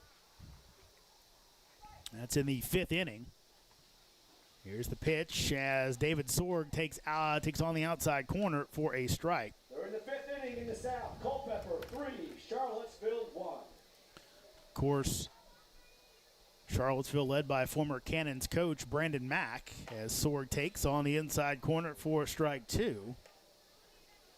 Now, the way things would shake out, hypothetically, if the Cannons advanced on, and really even if Strasburg advanced on, I believe. Here comes the 0-2 as Sorg stays alive, fouls it off. That if Charlottesville wins that series, they would have home field advantage, so they would host game 1 and game 3 in the championship series. If Culpeper wins, either the Express or the Cannons would host because I believe both Culpeper had over 20 wins. Yeah, Culpeper basically went 500 this year. Yep. They knocked off Harrisonburg as that's hit out to center field. Looks like it's playable, and it is. Throw back to first base as McCarron scrambles back in. Nice play by Bean Keena for the first out of the inning. That makes sense why he's a center fielder. When you have an arm like that, he didn't even put much behind it, and it got to first with no question. I mean, he looked like he had probably a 50% throw there. Love to see him try to tag someone out at home from center field. Here's Aiden Aparicio as he takes outside for ball 1. Aparicio in his Cannons debut tonight. Single and a run scored in the 2nd as he kicked off that rally, the 2nd Cannons rally, and would strike out looking in the 3rd. Evan Burt on the mound. Runner goes. That's going to be outside, and it will skip past the catcher Mendoza. Got a glove on it, but goes underneath. And that'll be McCarron down into scoring position.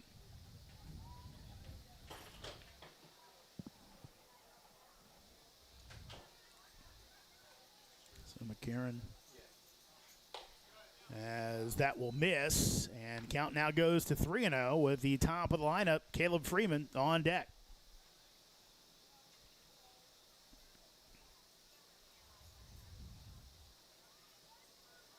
Here's your 3-0, as that breaking ball will be in for strike one. Cannons have never been to the Valley Championship Series since moving to Purcellville. Actually did make it one year when they were in Charlestown. And, of course, have won championships, as that is high for ball 4 in their previous incarnation as the Luray Wranglers. So ball 4 for Aparicio. Runners at first and second with only one out. Here comes Caleb Freeman, switch hitter, batting from the right side, as we will have a visit to the mound. And let's see if that's it for Evan Burt, who pretty good job after some early struggles. As 4 runs on the board on his ledger as he came on. Tough spot. Jim Wygo, we believe, getting injured on a comebacker. Never kind of got right as he allowed 4 runs, then 4 more given up by Burt, though he settled in. And as TJ told you, 9 strikeouts for Burt so far in this contest. Side Farm raffle for 24 roses. That's right, your on-field correspondent. The winner is Drew Wagner. 24 red roses, I think. Maybe any choice, what are they, white? I don't know. Old Bill Russell having fun down there. He's always having fun. That's one thing you got to appreciate about working at the Cannons, is it is always a good time between everybody. You know, everyone's here to have a good time and watch good baseball. Caleb Freeman open for a good time right now, as he's got 2 men on, only 1 out. Here's the pitch as Freeman takes for strike 1. Caleb got banged up, took a pitch off his foot, and took a while to kind of get his bearings, but looks like he's okay. Probably going to hurt tonight. 0-1. That's going to miss off the outside corner. Count goes to 1-1.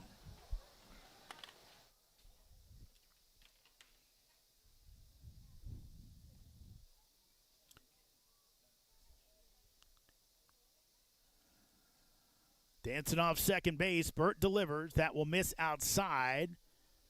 So count goes to 2-1. Caleb Freeman on the year came in with 50 base on balls, setting a Valley League record. 2-1, as he will pop this one up going down the left field line. Henderson gives chase, and it will end up in the bullpen. So everyone will go on back, and it'll be a 2-2 count with Shin Inouye on deck. Inouye already with the 3-run homer tonight. Home run leader for the Purcellville Cannons. One more than Freeman, correct? Yep, 8-7. It's been a competition all year long. It's been part of their banter. 2-2. As that'll be out to center field, and it will stay in the ballpark. Bianchina circles under it. McCarron tags up, and now he will hustle and get back, and almost tagged out as he tried to go back in, standing up instead of sliding. As he tried to draw the throw, and Bianchina hit La Sala, so there was the chance to get him, but luckily for the Cannons, gets back in under the tag of Applegate. So a fly out to center field for Freeman, and Inouye will look to salvage the rally. Saw this earlier in the year. Cannons had a game where they were kind of drilling the Express and then just stopped scoring. As that will be low for a ball. And that was just last week. Strasburg eventually came back, made it a 13-8 game. Of course, same thing happened against Newmarket.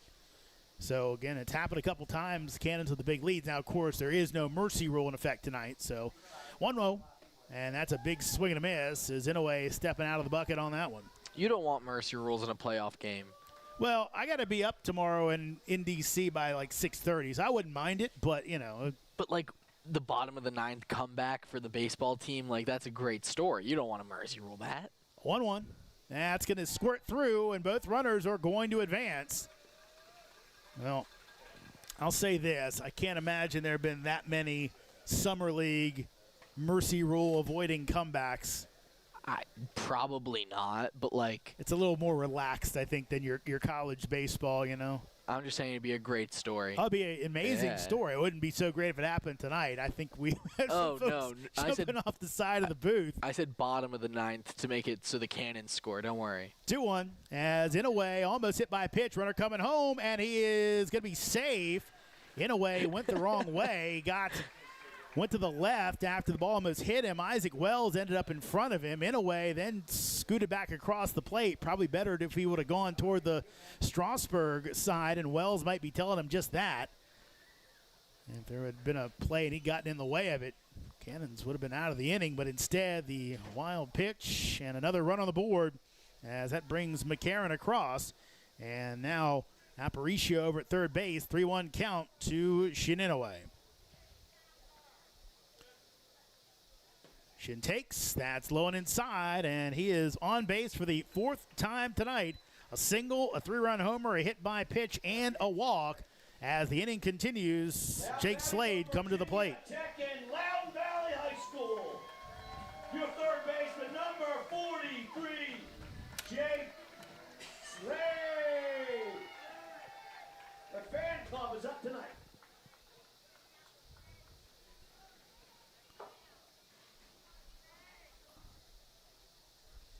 Burt delivers, and that is low as Mendoza getting beat up back there. Strasburg does have a man throwing, a left-hander in the bullpen. Right now, I believe they're just going to try and get Burt through this as deep as they can, at least until they scratch back into the game. 1-0 pitch says Slade bounces it foul. Ridge Fuller down at third base thought he had it cleanly, but ends up dropping it.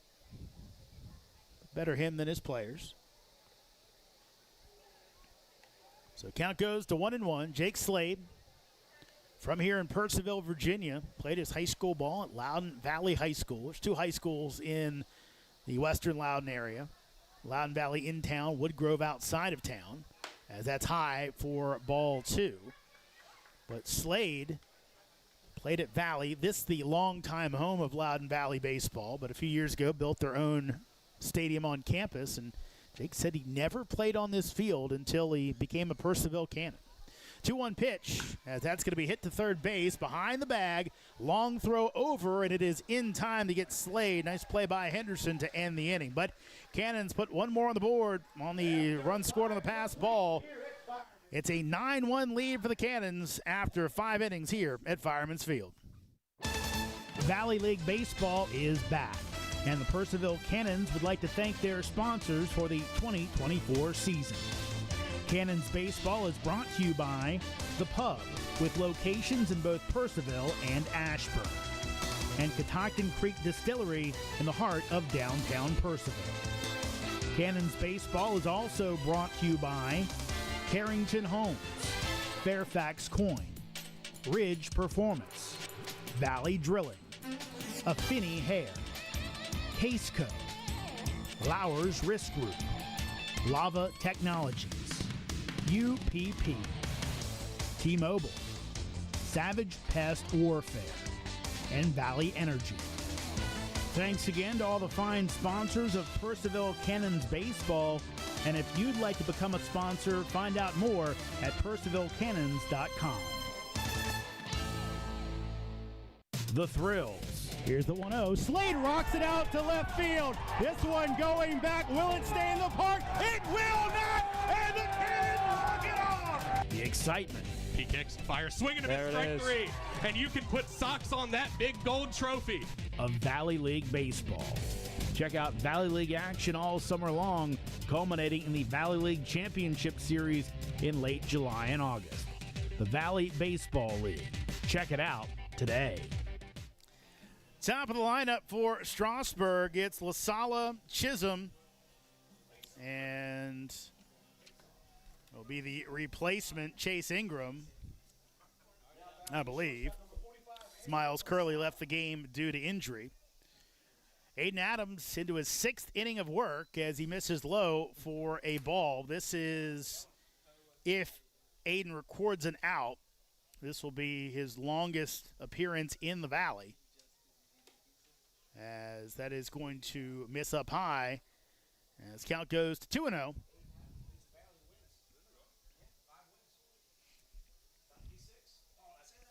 Here's the 2-0. Breaking ball will miss up high, and now Adams 3-0. Cannons leading 9-1, but again, Adams in a little bit of foreign territory right now. 3-0 pitch, that's low, so Aiden will give up the 4-pitch walk to start the top of the 6th inning. Let's see if Adams can buckle back down and find the strike zone. He walked the first batter of the game, which happened to be LaSala. That's his only other base on balls of the contest.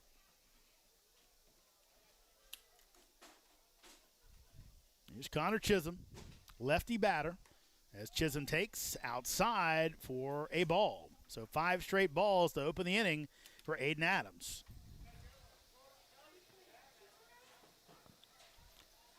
Here's the pitch. That'll miss inside, and now Adams has lost the zone. Cannons do have an arm up in the pen. I believe that's Mason Hoheisel. Hoheisel's gone. Oh, it's not. Who is it then? I cannot see from here, but I know Hoheisel left. Charlie Krebs, possibly? It could be. Krebs is a good reliever.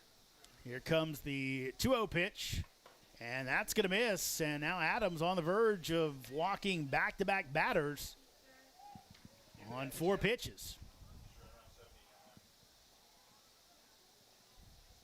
Here it is, and that's up and in. So Adams, back-to-back batters, 4-pitch walks, and let's see how quickly Brett Fuller gives the hook. You have to be a little bit concerned as Adams was cruising along, but he has lost the release point on these 2 batters. Matt Copley's going to head on out, and this is exactly what you want if you're Strasburg. A pair of free passes to try to get yourself back in this game. Elsewhere in the Valley tonight, only one other game. It's the game 1 of the Valley South Championship Series. Charlottesville and Culpeper. And Culpeper has added one more. They lead it 4-1, top of the 6th inning. And are we going to have a pitching change? It looks like we are. So we'll tell you exactly who the new pitcher is. Cannons leading 9-1 here in the top of the 6th after a nice start by Aiden Adams, but 2 men on, nobody out for the Express. Valley League Baseball is back, and the Purcellville Cannons would like to thank their sponsors for the 2024 season. Cannons Baseball is brought to you by The Pub, with locations in both Purcellville and Ashburn, and Catoctin Creek Distillery in the heart of downtown Purcellville. Cannons Baseball is also brought to you by Carrington Homes, Fairfax Coin, Ridge Performance, Valley Drilling, Affinity Hair, Caseco, Lowers Risk Group, Lava Technologies, UPP, T-Mobile, Savage Pest Warfare, and Valley Energy. Thanks again to all the fine sponsors of Purcellville Cannons Baseball, and if you'd like to become a sponsor, find out more at purcellvillecannons.com. The Thrills. Here's the 1-0. Slade rocks it out to left field. This one going back. Will it stay in the park? It will not! And the Cannons walk it off! The excitement. He kicks, fires, swinging to miss, strike 3. And you can put socks on that big gold trophy. Of Valley League Baseball. Check out Valley League action all summer long, culminating in the Valley League Championship Series in late July and August. The Valley Baseball League. Check it out today. Welcome back to Fireman's Field. New pitcher on is Mason Hoheisel, the 6'7", 245-pound righty sophomore from Maple Woods Community College in Andover, Minnesota. On the season, Hoheisel, 1-2 record, 7.78 ERA, 10 games, 1 start, 17 in the 3rd innings pitched, 13 strikeouts, 5 walks, 26 hits allowed. Coming off a rough outing against Winchester in that season finale that meant nothing to the Cannons. Pitched just 2/3 of an inning, allowed 4 earned runs, 3 hits, 3 walks for Hoheisel that day. It's kind of been for Hoheisel boom or bust for most of the year. It's got a few crooked letter starts, but some zeros and some 1-run starts. Right now, trying to look to minimize the damage as back-to-back walks to start the inning. Here's the pitch, and that one is in there as it's Chase Ingram who came on for the injured Miles Curley. As Hoheisel trying to get this thing back on track for the Cannons, looking for a cruise to the finish. 0-1. That's going to be hit off the end of the bat, and that's going to be a fair ball. Unlucky break for the Cannons. 1 run is in. Throw over to second base, and tag is applied, and he is safe as Inouye says he got him, but the umpire says no. Tom Russo says he doesn't get him, and that's the second time tonight the Cannons have seen an infielder pretty effusively say that he got the tag, and the umpire thought differently. Actually, Andy Simons down at second base. But a run is in, and now 2 runners in scoring position on the double by the replacement, Chase Ingram. So chance for a big inning here for Strasburg to try and get themselves back into this ball game.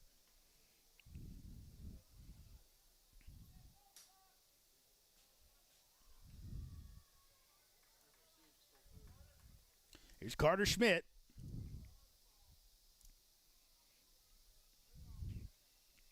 Here's the pitch, and that is in there for a strike. Schmidt with a ground out and a pop out so far in this contest. 0-1, and that's going to be a flare out to the outfield. It's going to be trouble. Inouye will make the catch. Runner coming home. Does he have a play at the plate? He is tagged, and he is safe at home plate. Again, a close play at the plate. This time, Aparicio does not complain about it, so thinking he got in there. Nice base running by Chisholm to put another on the board for Strasburg on the sac fly, but what a play as Inouye able to make the catch and make a strong throw home. That was beautiful from Shin Inouye. We talk about the fundamentals of the game. That was not fundamentals. That was talent, that was skill, and that was an amazing play by Shin. So here's Anthony Bianchina, now a 9-3 game, as that is going to be a ball and popped out of the glove of Aparicio. Actually ended up pinballing off of Bianchina. So Schmidt will get the RBI on the pop-up to shortstop. 1-0. That's in there for a strike. Yeah, we saw earlier in the game both Inouye and Aparicio kind of look at the umpire indignantly after making what they thought was a tag to get the out. That time Aparicio a little more reserved. That's in the dirt, again blocked, stays in front. Count goes to 2-1.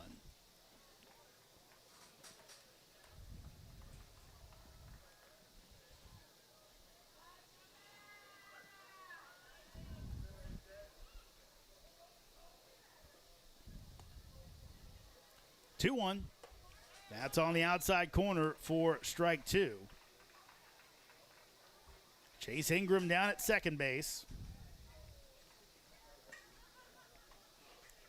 And Anthony Bianchina in the box. 2 on the board for Strasburg. Swing and a miss, and tag as Bianchina goes down swinging for the second out of the inning.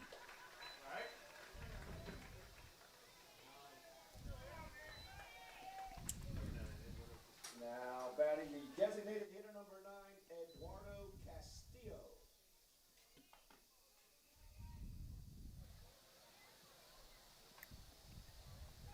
Here's Eduardo Castillo. As that is low for a ball. Good stop by Aparicio.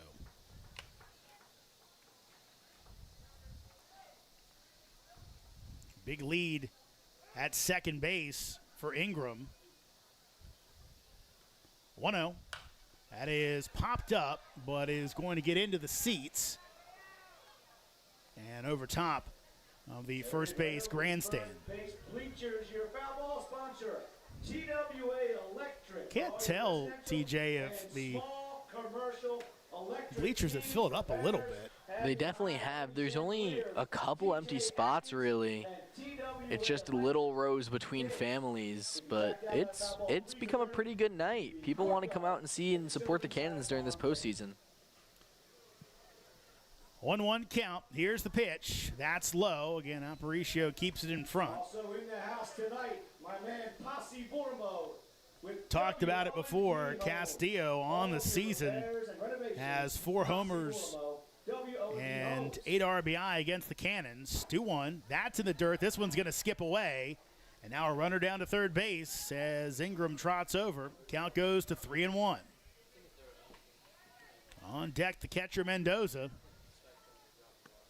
And Strasburg kind of sleepwalking through this one, but right now they have woken up. Those 2 4-pitch walks by Aiden Adams to LaSala and Chisholm open the door. Strasburg trying to go through it. 3-1. That is popped out of play again, so we will have a payoff pitch as that one almost took out a spectator. I think everybody lost it. All right, looks like everybody's okay over there. Another foul ball on the first base side.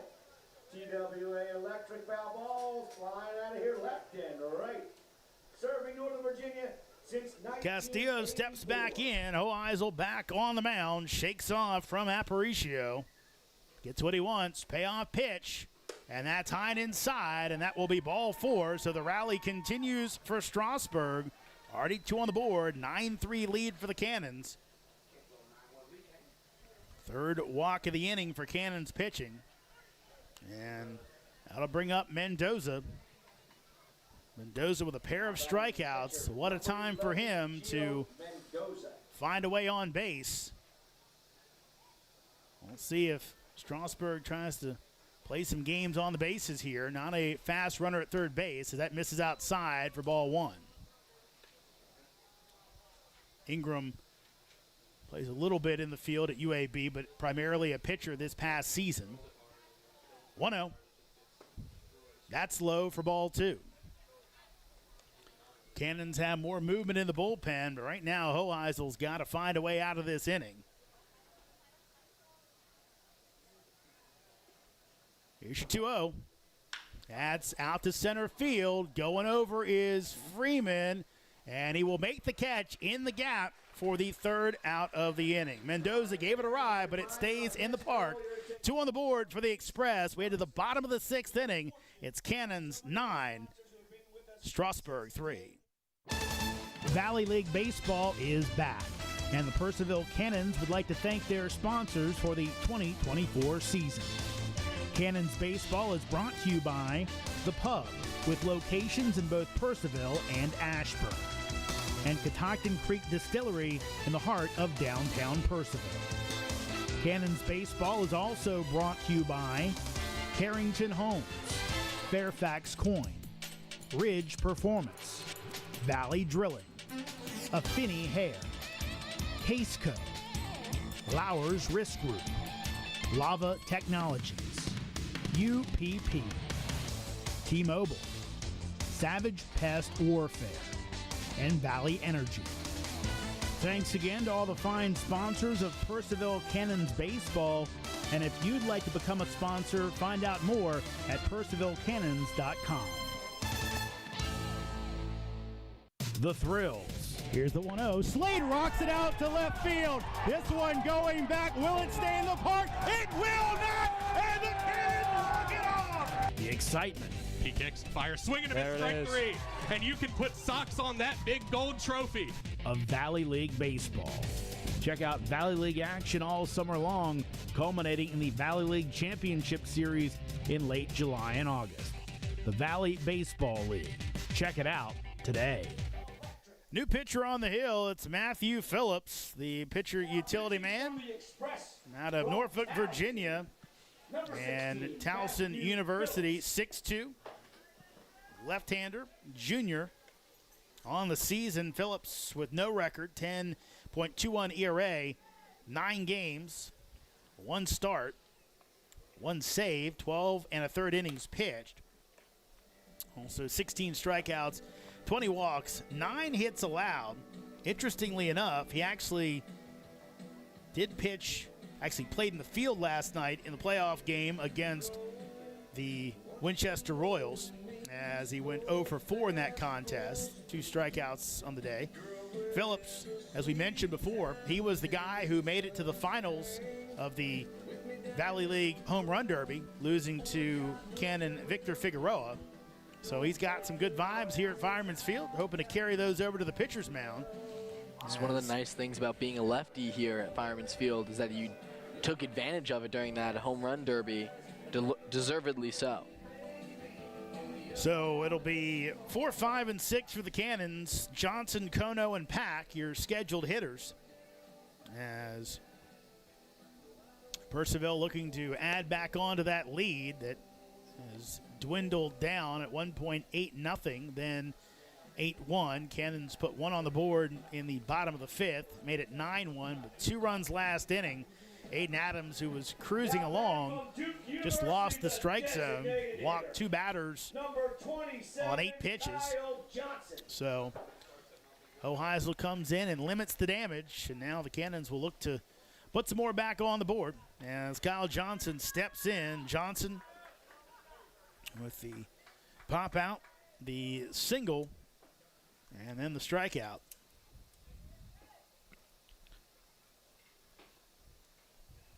Phillips, long hold, and he delivers. Johnson takes high and away for a ball.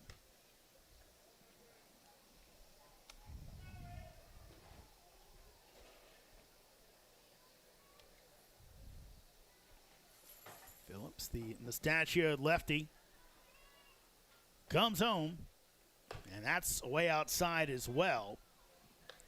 Still 4-1 lead for Culpeper on top seed Charlottesville in the Valley Championship Series.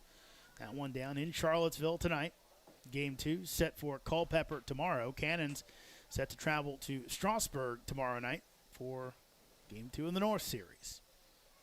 2-0 pitch as Johnson takes that one down to the heart of the plate for strike 1. In that 2022 semifinal series in the North, the Cannons won in 3 games over Strasburg. Road teams won every game. 2-1. That is on the outside corner for strike 2. It's always harder to win on the road. It was not that year. Cannons won the opener 9-7. Then Strasburg came here and shut out Purcellville 8-0. Here's the 2-2. That'll miss way outside. Just so much build-up for that game and just such a flat day. I could remember calling it. Just was not fun. But Purcellville would rebound and win 8-6 in Strasburg. As they came away and got the win, would fall to Woodstock in the Division Championship Series. 3-2 pitch as Johnson, big swing and a miss for strike 3. So Phillips enters with a strikeout for the first out of the inning here in the bottom of the 6th. Now batting from Christian Brothers University, your second baseman, number 2, Ski Kono. Here comes Ski Kono. Kono with an RBI walk back in the first. Bases were loaded, then struck out, then singled on a bunt in the 4th. Phillips delivers as Kono takes the breaking ball for strike 1. Phillips, previously time at South Carolina Upstate.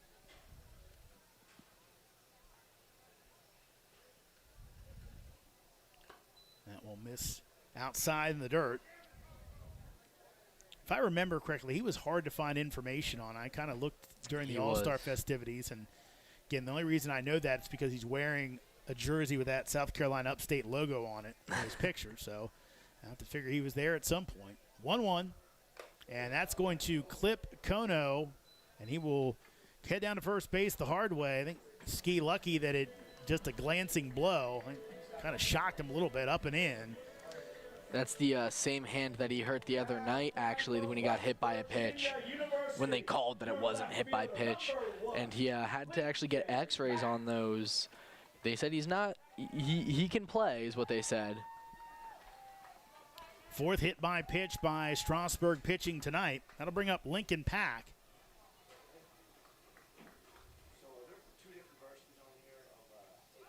Throws over and a little bit closer than expected.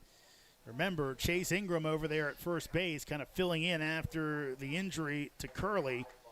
Had to move Schmidt out to left field, so maybe not the first base skills, as that's going to miss up high for a ball. As it looked like if he had put the tag on quickly, Kono might have been out.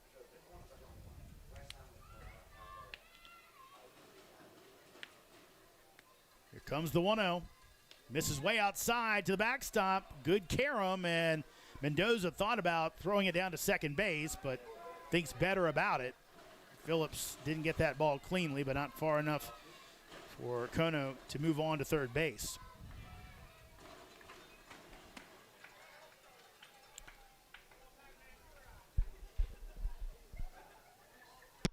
Trying to get the Cannons crowd fired up tonight. Chance of let's go Cannons just a few seconds ago.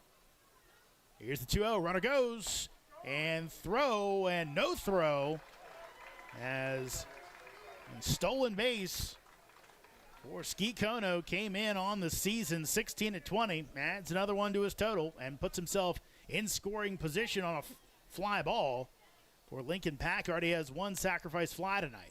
2-1 as Pack takes high for ball 3. Garen's on deck.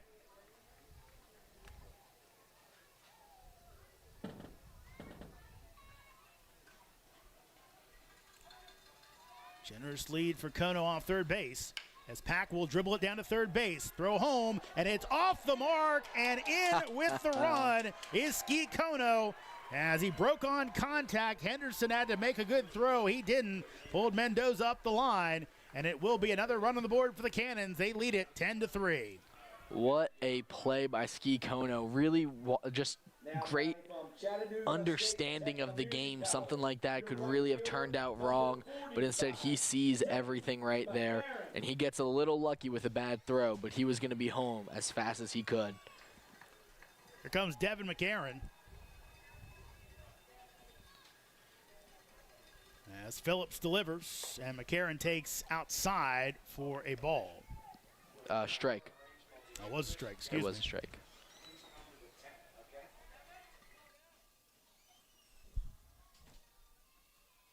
Oh, 1 coming up from Phillips. As McCarron swings and misses for strike 2, so quickly down 0-2. The winner of the flower arrangement is Chris Johnson. Pack down at first base, gets the RBI. I believe that's going to be scored a fielder's choice. Here's your 0-2, and that is going to miss high, so count goes 1-2. He was going to try to go down to the first base ump, but they wasn't even close enough to even call it. He pulled himself back. He said, no, it was not. Pack getting his lead off first base. Phillips. That's going to be a ball. Bad throw. It's going to go into center field. Pack can't find the ball, and he's going to stay on the base. As that's a tough throw for Mendoza. Again, we talked about it before. Both the Cannons and Strasburg having some issues kind of finding catchers late in the season. And these guys get banged up. Some programs bringing their guys back for training or bringing them off summer league ball. And now the Cannons with a runner in scoring position, a 7-run lead. 2-2 pitch coming up. Phillips delivers. And that almost hits McCarron. Bends out of the way of it. Count goes to 3-2 as David Sorg is on deck.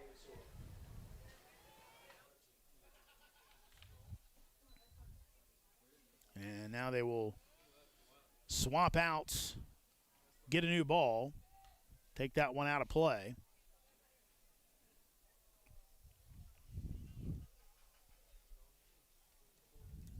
As you watching along, thanks for joining us tonight. First of 3 in this 3-game division championship series. Payoff pitch misses way outside, so McCarron works his way back for the walk. Now the Cannons have 2 men on and only 1 out. It's David Sorg coming to the plate.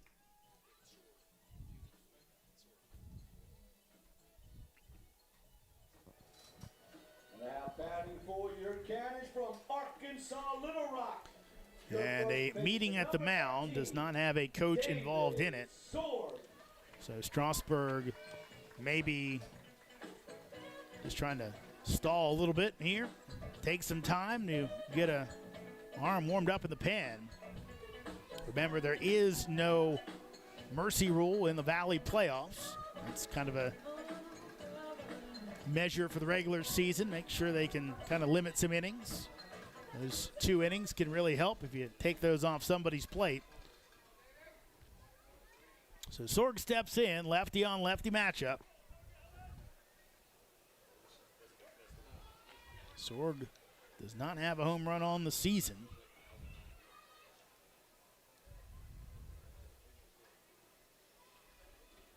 Phillips a long hold. Now he will toss it back to second base as LaSala slaps tag down on the helmets of Lincoln Pack, but Link back in there safely.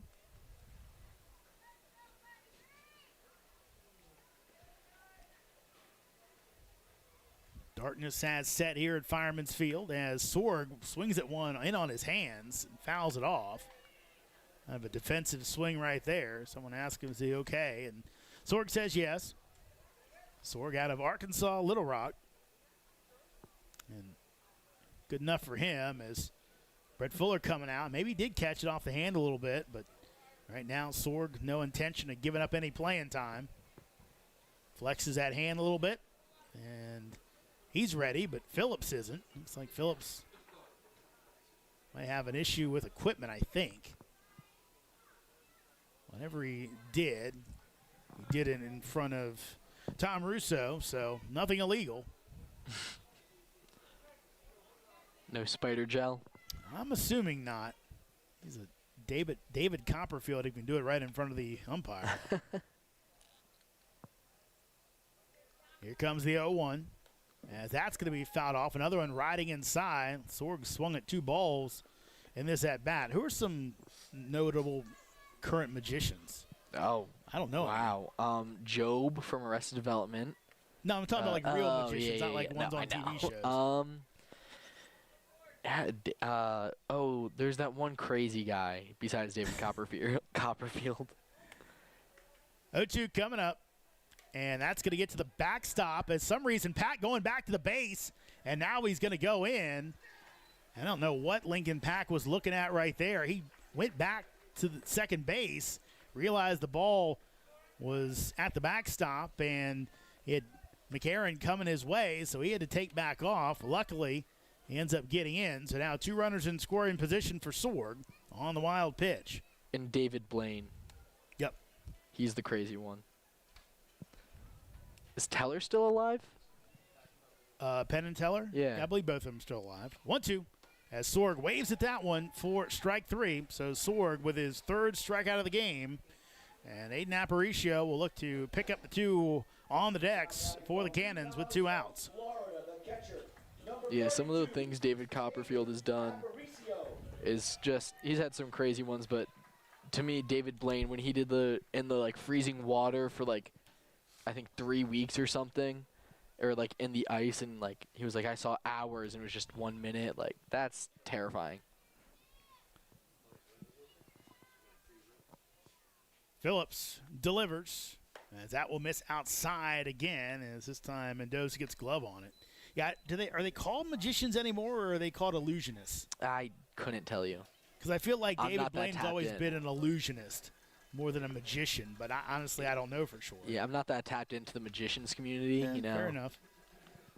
1-0.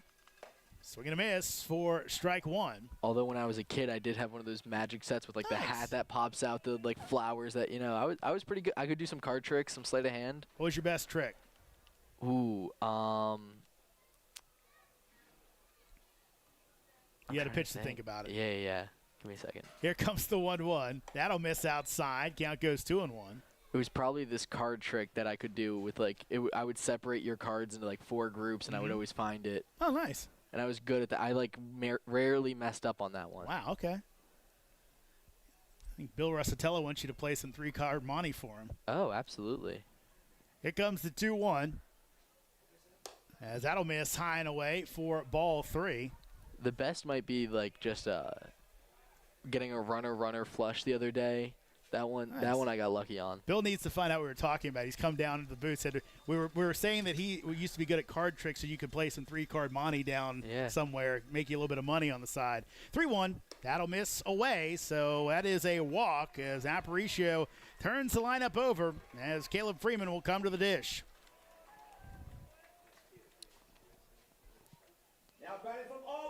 Bases now loaded with Pack at third base, McCarron at second, and Aparicio down at first. Freeman looking to break this one back open. Cannons had an 8-0 lead. It's now 10-3. Freeman a switch hitter, so in the right-handed batter's box. Phillips delivers as Freeman takes on the outside corner for a strike. Caleb did not like that one. Thought that was outside, as did half of our booth. I think it was a little more than half. Phillips comes set and delivers. Freeman will hit it out to center field, playable for Bianchina as he comes in and makes the catch at head high for the out. But Cannons put one more on the board. Their lead back to 7. It's 10-3. Purcellville up on Strasburg. Valley League Baseball is back, and the Purcellville Cannons would like to thank their sponsors for the 2024 season. Cannons Baseball is brought to you by The Pub, with locations in both Purcellville and Ashburn, and Catoctin Creek Distillery in the heart of downtown Purcellville. Cannons Baseball is also brought to you by Carrington Homes, Fairfax Coin, Ridge Performance, Valley Drilling, Affinity Hair, Caseco, Lowers Risk Group, Lava Technologies, UPP, T-Mobile, Savage Pest Warfare, and Valley Energy. Thanks again to all the fine sponsors of Purcellville Cannons Baseball. And if you'd like to become a sponsor, find out more at PurcellvilleCannons.com. The Thrills. Here's the 1-0. Slade rocks it out to left field. This one going back. Will it stay in the park? It will not! And the Cannons walk it off! The excitement. He kicks, fires, swinging a miss, strike 3. And you can put socks on that big gold trophy. Of Valley League Baseball.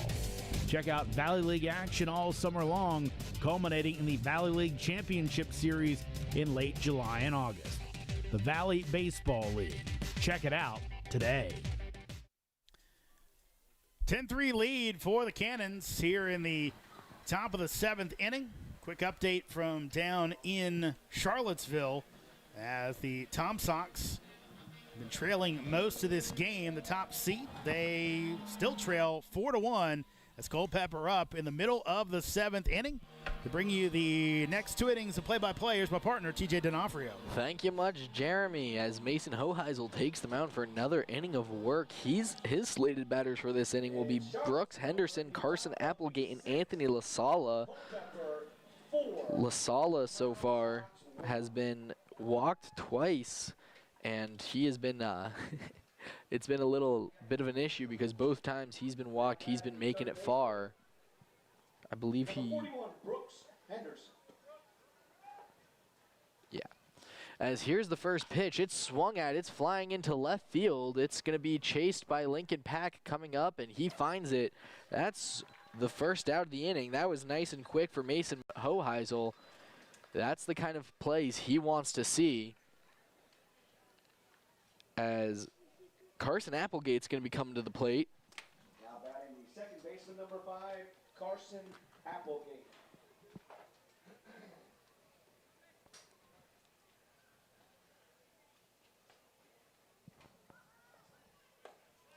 There's the first pitch, and it's going to be strike number 1.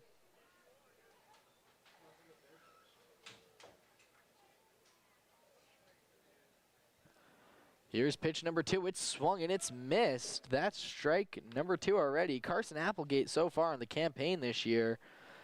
A pitcher, 3 games, 3 innings played with an ERA of 15. I have a feeling he just came in for those relief. As there's the pitch. It's hit. Ski Kono gets the grounder, throws it over to first at David Sorg, and that's the second out of the inning. Ski Kono with a nice run up on it.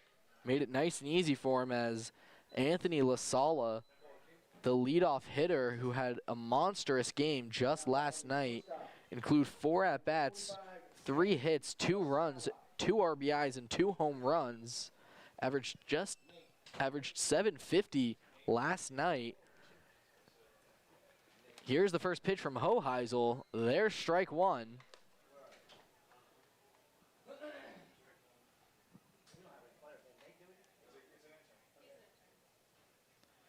0-1, here's the pitch, it's hit. Shin Inoue runs to it, gets it at second base, throws it over to David Sorg. That's going to be 3 batter seen, and that's going to be 3 outs here for your Purcellville Cannons. Still going to be leading 10-3. We'll be back for the bottom of the 7th.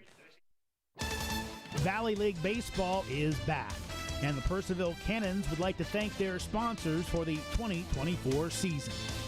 Cannons Baseball is brought to you by The Pub, with locations in both Purcellville and Ashburn, and Catoctin Creek Distillery in the heart of downtown Purcellville. Cannons Baseball is also brought to you by Carrington Homes, Fairfax Coin, Ridge Performance, Valley Drilling, Affinity Hair, Caseco, Lowers Risk Group, Lava Technologies, UPP, T-Mobile, Savage Pest Warfare, and Valley Energy.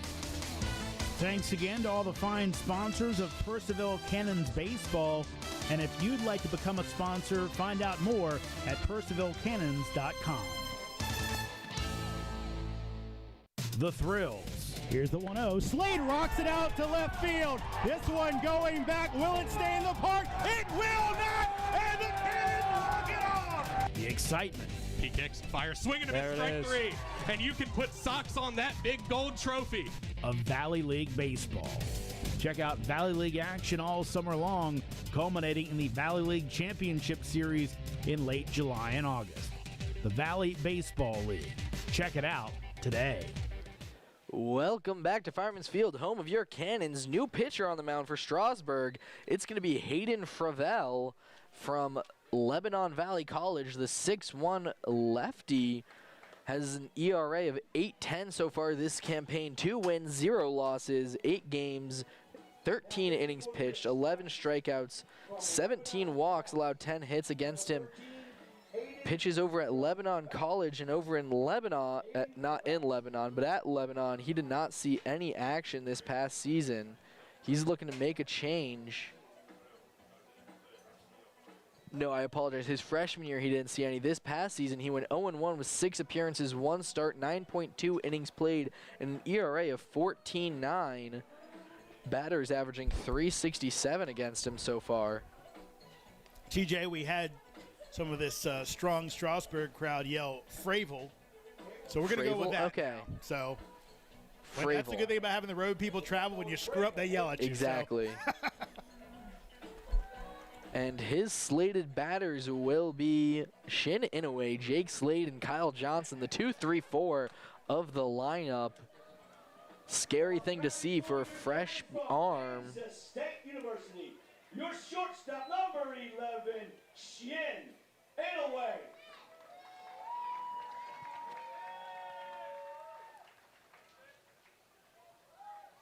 Here's the first pitch from Hayden Fravel. It's going to be strike number 1.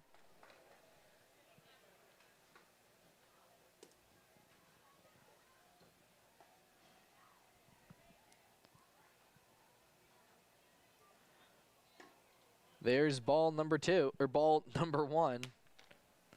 Used to Shin Inoue always being up in the count. It's confusing to me.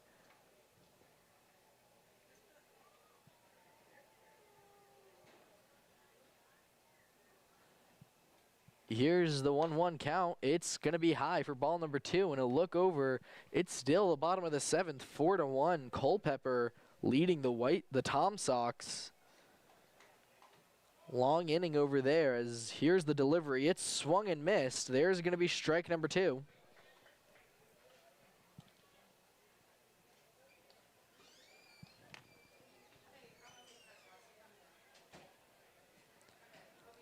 Even at 2, Fravel delivers, swung, and he gets it. It's going to bounce over straight to the second baseman, who gets it on the hop, and it's going to be out number 1 for Shin Inoue.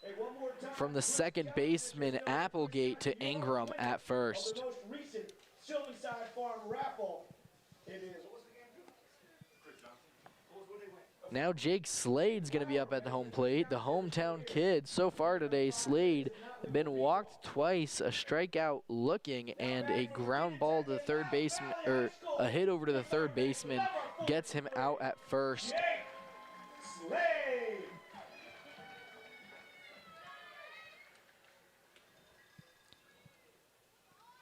Slade's going to rip it over. It's going to be foul over the third base line.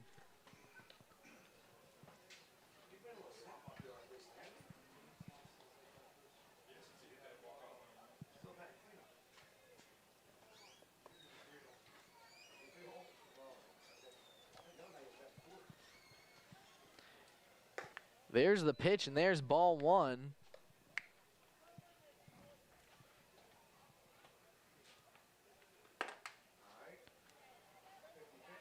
One count. Slade gets hit in the front of the arm. He's going to walk to first.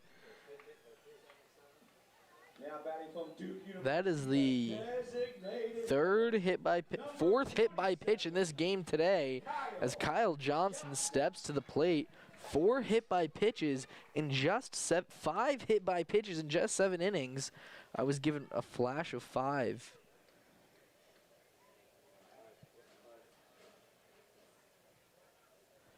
As Kyle Johnson, man on first is Jake Slade. He takes ball number 1.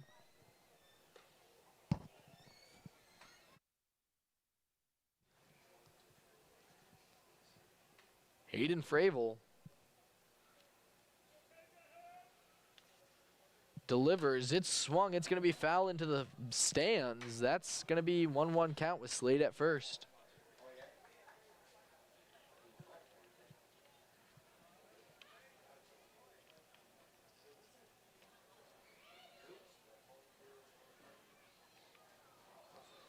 Delivery. It's inside. It's going to be 2-1.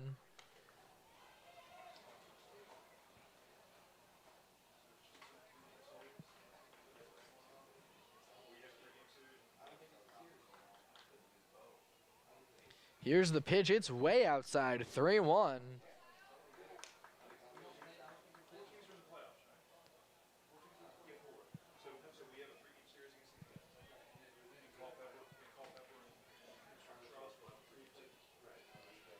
Here's the 3-1 pitch. It's rocked out into right field. It's going to be a routine fly ball for Connor Chisholm there.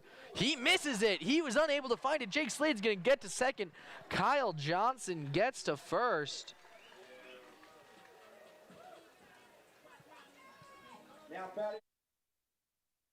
And that's going to be an E9 for those of you keeping track at home.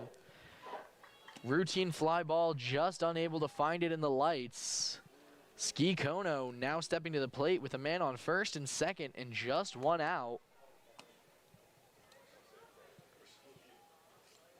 Lefty on lefty action.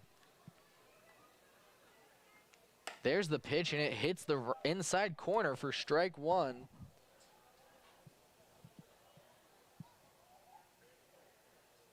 This is the second time that Hayden Fravel has pitched against the Cannons. Last time was the loss, as he delivers on Ski's swing. It's going to be 0-2. He played against the Cannons for 4 innings in July 14th. Allowed 1 run, just 1 earned, and 1 hit. Had a great game then, and he delivers the 0-2. It's swung, and it's rocked into right field. It's going to be fair. It's going to bring people home. Jake Slade, that's going to be 1. Kyle Johnson, they just picked it up. Johnson decides to stay at third. Ski gets to second. That's going to be a great play there. Ski Kono brings Jake Slade home with a barely fair RBI double. Could have potentially been a triple, but the Cannons will take anything they can get. This one courtesy of Ski Kono. 3-11 now. University left fielder, number 1, Lincoln Pack. As Lincoln Pack is going to be at the plate with a man on second and third. Here's the pitch. It's going to be high for ball 1. Any base hit here for Pack is guaranteed a man home.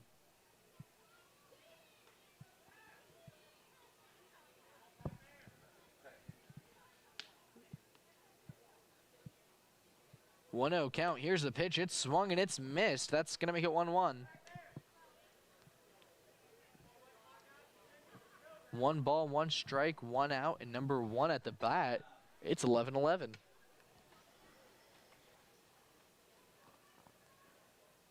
There's the pitch, and it's going to hit inside on the breaking ball. 2-1.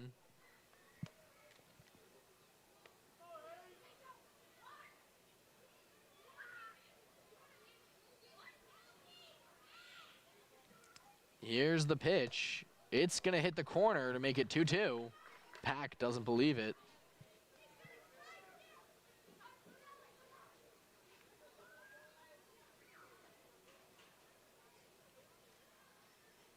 Here's the double delivery. It's swung and it's going to be missed. That's going to be a strikeout swinging for Pack as Devin McAaron's going to step up to the plate and try to keep this inning alive. Now batting from Chattanooga State Tech Community College, your right fielder, number 45, Devin McAaron. Devin McAaron getting the love in the stands as Fravel delivers. It's swung, it's fouled backwards.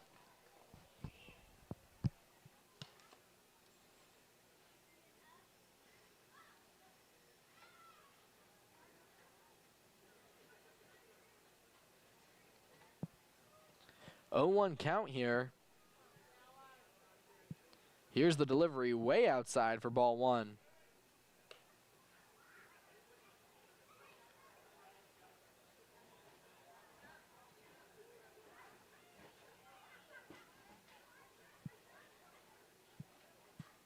Here's the 1-1 pitch. It's going to be inside. Saying he swung around the base, make it 1-2. Devin McAaron just shakes his head no.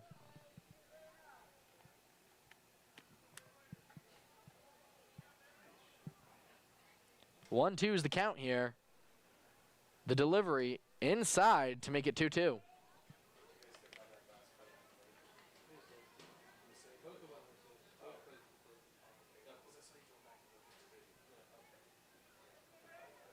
All even at 2 here.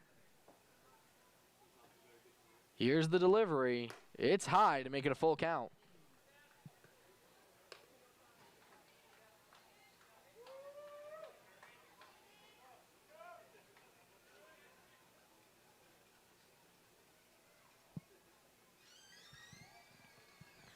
Here's the full pitch. Count. I butchered that. Wow. There was the payoff pitch, but it's fouled off. So we're going to get another payoff pitch that I'm not going to screw up.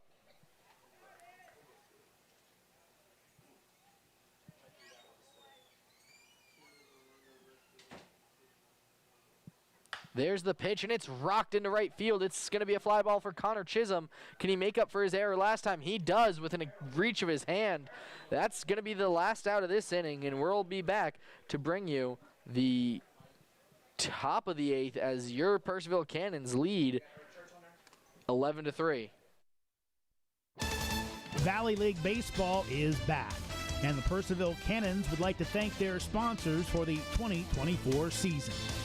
Cannons Baseball is brought to you by The Pub, with locations in both Purcellville and Ashburn, and Catoctin Creek Distillery in the heart of downtown Purcellville.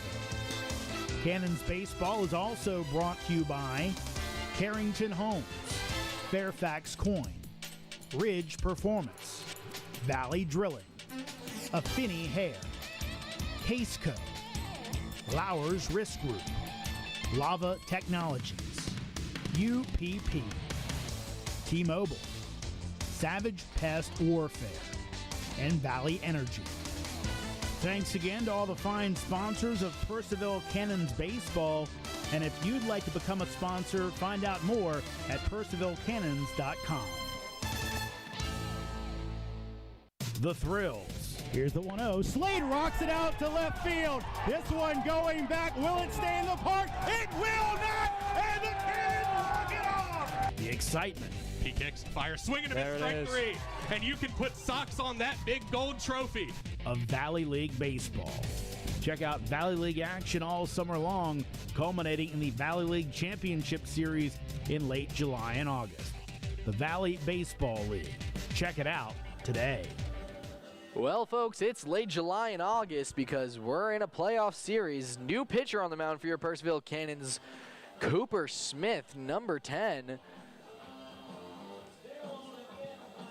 Smith on the campaign,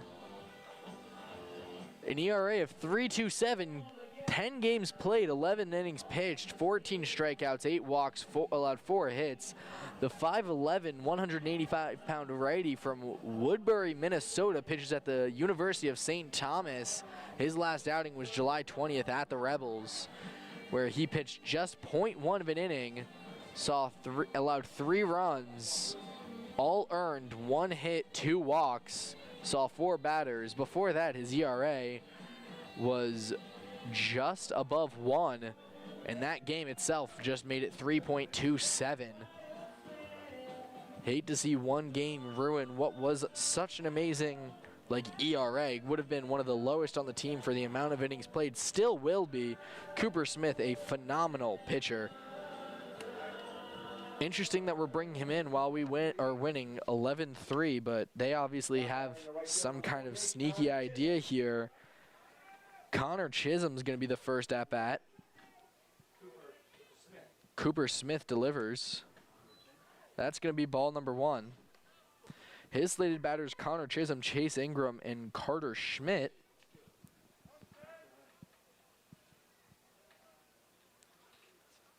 Smith with the delivery. It's going to be ball number 2. Looked from here to be in the strike zone.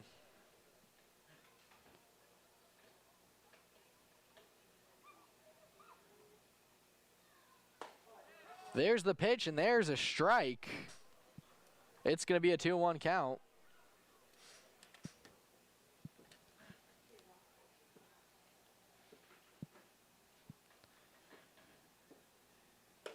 There's the pitch, a swing and a miss. It's 2-2.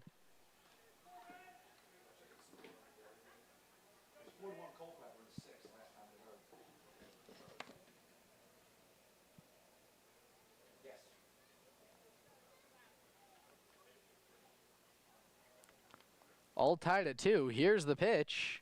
Swung, tipped, missed. It's going to be strike number 3.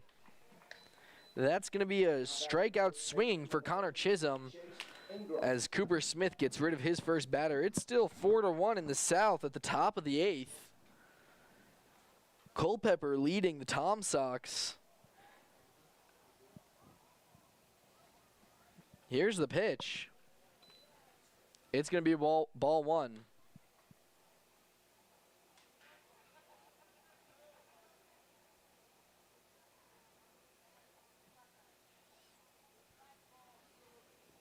There's the pitch. It's rocked out, but it's going to be foul over the first base line. There it goes, kids. Track it down and return it to the Sylvanside Farms tent. Your foul ball sponsor, TWA Electric, serving Northern Virginia since 1984. Specializing in residential, electric, and small commercial. 1-1's the count. Smith delivers. It's a foul ball. Right behind the press box. Once again, the owner, TJ Atkins of TWA Electric. Let TJ come out and remove your shorts.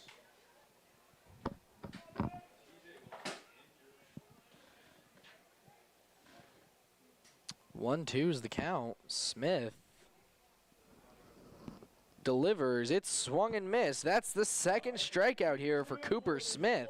Arrangement, and we have a new winner, Mary Jane Williams. Mary Jane Williams is now the winner of the Sylvanside Farms floral arrangement. Mary Jane, please head out to the courtyard to the Sylvanside Farm tent. Now batting the first baseman, number 3, Carter Schmidt. Carter Schmidt at the plate.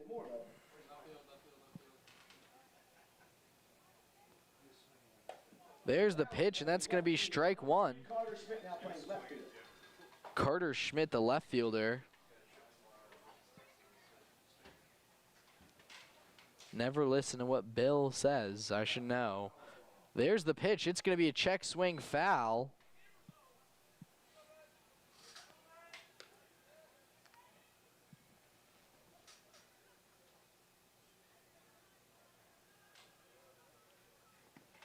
Oh, 2's the count.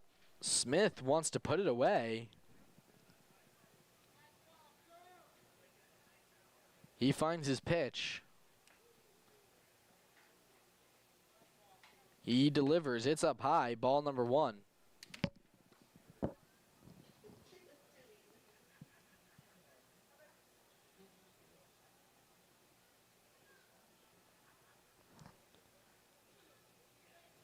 Smith delivers the 1-2. It's swung. It's going to be a fly ball into center field. Caleb Freeman coming down, giving a chase, finds it on the slide. What a play from Caleb Freeman to bring us the 3rd out of the inning. And that's going to be it for Cooper Smith on the mound for this inning. That means your Purcellville Cannons 11, Strasburg Express 3. We'll be back for more baseball. Valley League Baseball is back, and the Purcellville Cannons would like to thank their sponsors for the 2024 season. Cannons Baseball is brought to you by The Pub, with locations in both Purcellville and Ashburn, and Catoctin Creek Distillery in the heart of downtown Purcellville. Cannons Baseball is also brought to you by Carrington Homes, Fairfax Coin, Ridge Performance, Valley Drilling, Affinity Hair, Caseco, Lowers Risk Group, Lava Technologies, UPP, T-Mobile, Savage Pest Warfare, and Valley Energy. Thanks again to all the fine sponsors of Purcellville Cannons Baseball, and if you'd like to become a sponsor, find out more at purcellvillecannons.com. The Thrills. Here's the 1-0. Slade rocks it out to left field. This one going back. Will it stay in the park? It will not! And the Cannons walk it off! The excitement. He kicks, fires, swinging to miss, strike 3. And you can put socks on that big gold trophy. Of Valley League Baseball. Check out Valley League action all summer long, culminating in the Valley League Championship Series in late July and August. The Valley Baseball League. Check it out today.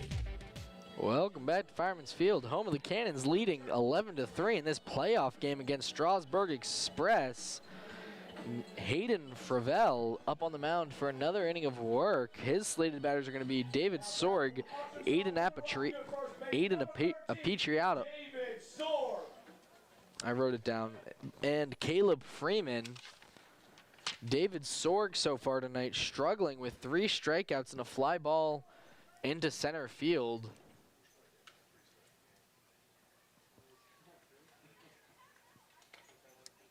There's the delivery, and it's inside. That hit his bat. Was that foul?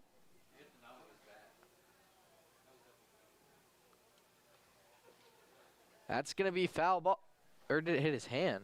That's going to be foul ball. 0-1 count.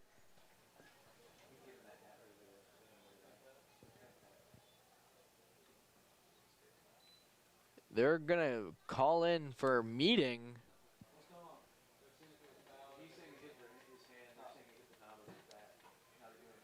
The question is, did it hit the nub of the bat or did it hit his hand?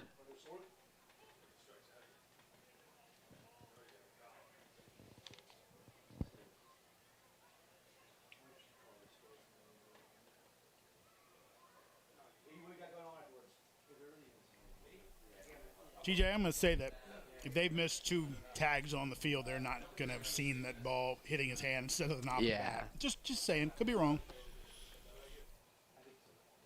We shall see, because the umpire's coming back. He's saying foul ball. It's going to be an 0-1 count. Brett Fuller walking back in disbelief. Turns around with something to say.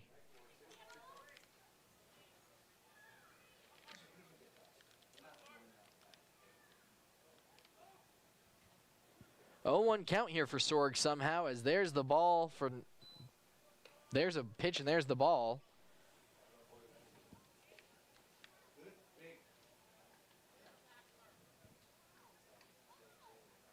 There's ball number 2.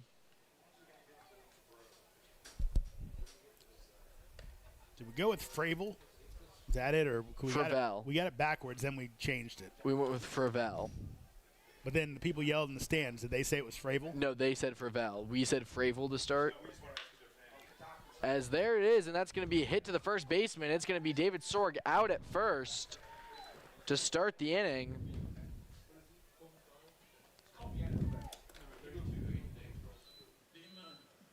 Now bounding from New College of Florida, the catcher number 32, Aiden Aparicio. Aiden Aparicio stepping up to the plate. His debut with 2 walks, a hit where he was able to come home in a strikeout looking. Here's the first pitch. It's swung. It's going to be fouled backwards.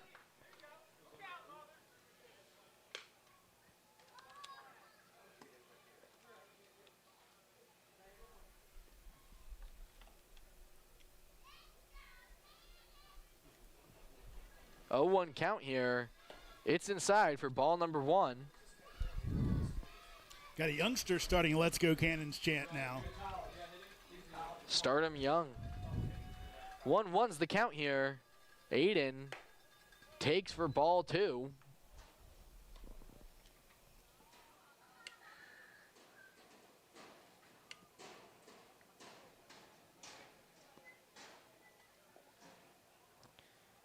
Here's the pitch. It's up high. We're going to make it 3-1 here for Aiden.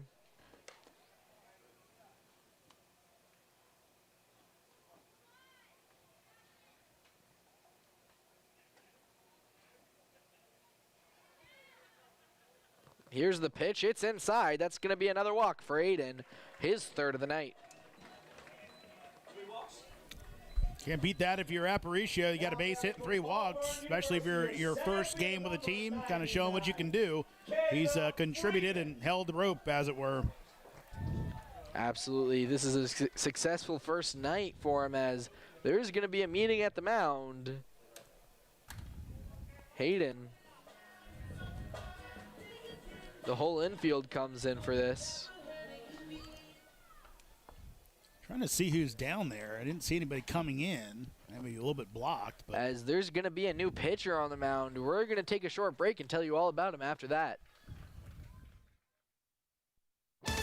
Valley League Baseball is back, and the Purcellville Cannons would like to thank their sponsors for the 2024 season. Cannons Baseball is brought to you by The Pub, with locations in both Purcellville and Ashburn, and Catoctin Creek Distillery in the heart of downtown Purcellville. Cannons Baseball is also brought to you by Carrington Homes, Fairfax Coin, Ridge Performance, Valley Drilling, Affinity Hair, Caseco, Lowers Risk Group, Lava Technologies, UPP, T-Mobile, Savage Pest Warfare, and Valley Energy. Thanks again to all the fine sponsors of Purcellville Cannons Baseball, and if you'd like to become a sponsor, find out more at purcellvillecannons.com. The Thrills. Here's the 1-0. Slade rocks it out to left field. This one going back. Will it stay in the park? It will not! And the Cannons walk it off! The excitement. He kicks, fires, swinging a miss, strike 3. And you can put socks on that big gold trophy. Of Valley League Baseball. Check out Valley League action all summer long, culminating in the Valley League Championship Series in late July and August. the Valley Baseball League. Check it out today. Welcome back to Fireman's Field, home of the Purcellville Cannons, leading 11-3 at the bottom of the 8th. New pitcher on the mound for Strasburg, Grant Adams. Adams stands at 6'2", the right-handed pitcher from Griffin, Georgia, pitches at University of West Florida. So far in the campaign, just 3 games played, 2 starts, 0 wins, a loss, an ERA of 14.72 with just 3.2 innings pitched. Now pitching for the Express from West Florida, number 14, Grant Adams. He's going to see Caleb Freeman for his first at-bat.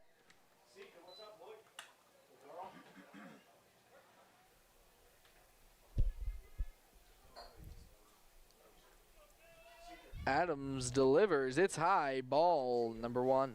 One thing you have to like in this game is it looks like the Cannons haven't lost focus despite the big lead. They've been playing good on defense. They've been having good at-bats, not giving at-bats away. Absolutely. You love to see when the Cannons can stay for the whole game. It's going to be 2-0 because that's another ball. And it's crazy because you would think at a game that had the mercy rule, that's where the Cannons kind of gave some of those leads up. Yeah. This one where you have to play all 9, they've stayed in the fight the whole time. Here's the 2-0. It's going to be low for ball number 3. Freeman trying to make his walk record untouchable. I know it only counts regular season, but, you know, if we're doing totals, it could still hit. As 3-0, it's going to be high. That's a quick walk. That's 4 pitches, all 4 balls. That's going to be Freeman at first and Aiden at second. Now batting from Kansas State University, As Shin Inouye steps to the plate so far tonight, Shin Inouye with a single, a home run, bringing 3 at home, a hit by pitch and a walk and a strike and a out at first. He's had quite the game. Only 1 out here. Here's the pitch. It's going to be strike number 1.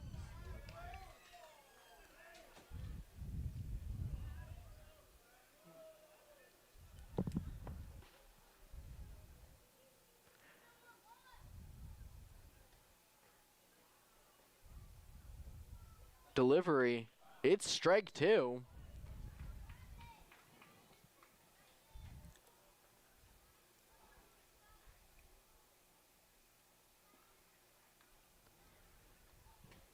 Adams delivers, swings, and it misses. That's going to be a strikeout swinging for Shin Inouye as Jake Slade's going to step to the home plate trying to keep this inning alive.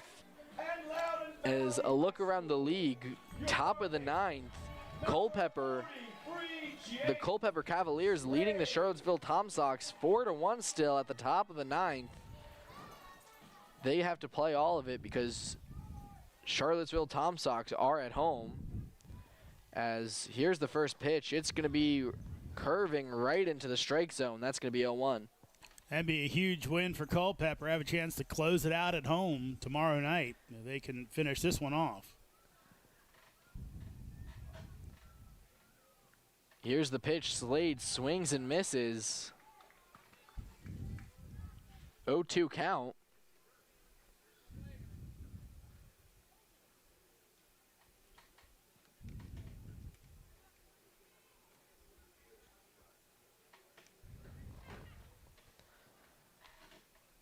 Adams delivers. It's right down the heart of Broadway. Slade doesn't even move. It's a strikeout looking. That's going to leave a man on first and second and mean that the Purcellville Cannons are leading 11-3 going into the top of the 9th. Valley League Baseball is back, and the Purcellville Cannons would like to thank their sponsors for the 2024 season. Cannons Baseball is brought to you by The Pub, with locations in both Purcellville and Ashburn, and Catoctin Creek Distillery in the heart of downtown Purcellville.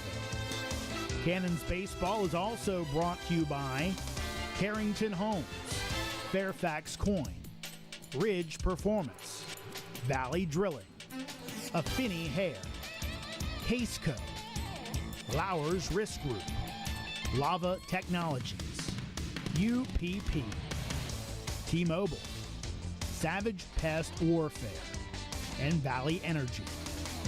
Thanks again to all the fine sponsors of Purcellville Cannons Baseball. And if you'd like to become a sponsor, find out more at purcellvillecannons.com. The Thrills. Here's the 1-0. Slade rocks it out to left field. This one going back. Will it stay in the park? It will not! And the Cannons walk it off! The excitement. He kicks, fires, swinging a strike three. And you can put socks on that big gold trophy. Of Valley League Baseball.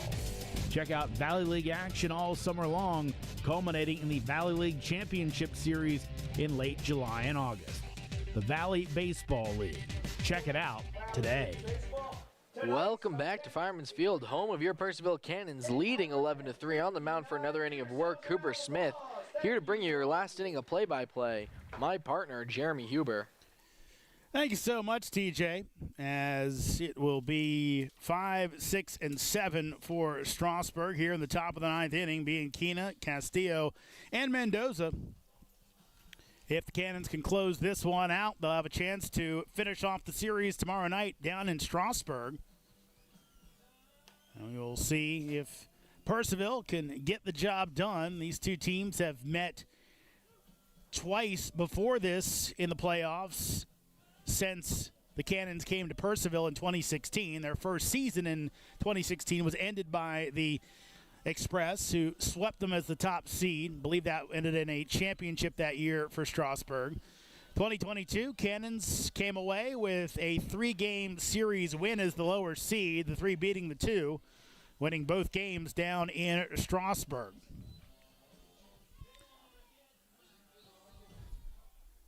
So here comes Bianchina as Cooper Smith still on the hill. He delivers, and that is inside for ball 1. Weather looking pretty good over the next week or so. Looks like a possibility of some storms on Tuesday night. Here's the 1-0. That'll miss way outside. So again, we saw this earlier with Aiden Adams. Cruised through 5 innings and came out in the 6th and walked the first 2 batters he saw on 4 pitches. Now, we had a late arrival by Aparicio to get out there, 2-0. That will miss high. So now Smith looking at a 3-0 count. Cooper was hanging around, not throwing. Cannons didn't have somebody out there warming him up. You have to hope he didn't get out of rhythm. 3-0 pitch. And that's going to end up to the backstop. So if you're Strasburg and harboring thoughts of a comeback, best way to do it is to get the first man on. Bianchina heads down on the 4-pitch walk. I think you always have to believe you can come back if you're the losing team, no matter how delusional or unrealistic it may be. And I'm not saying a comeback here would be delusional or crazy, but you always have to have that belief in your team, I think. Otherwise, you're just going to give up and you're never the same player. I think all the best players always think there's some shot they can win it. Looks like Charlie Krebs is warming up in the pen, which is not what you'd like to see if you're the Cannons. Here's the pitch, as that's going to be low and get away from Aparicio, allowing Bianchina to move down. It's Castillo taking ball 1, and again, we saw this. This is looking a lot like what happened with Aiden Adams earlier. Just cruised and then hit a heck of a speed bump. And right now, Smith can't find the plate. Here comes your 1-0.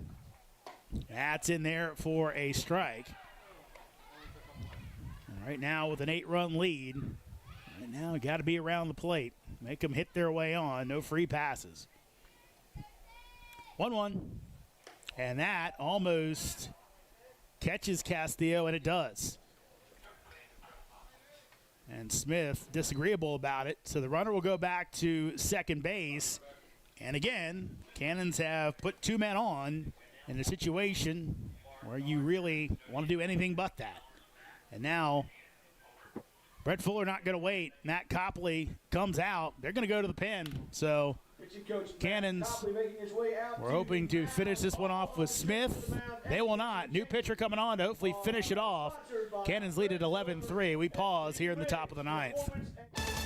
Valley League Baseball is back, and the Purcellville Cannons would like to thank their sponsors for the 2024 season.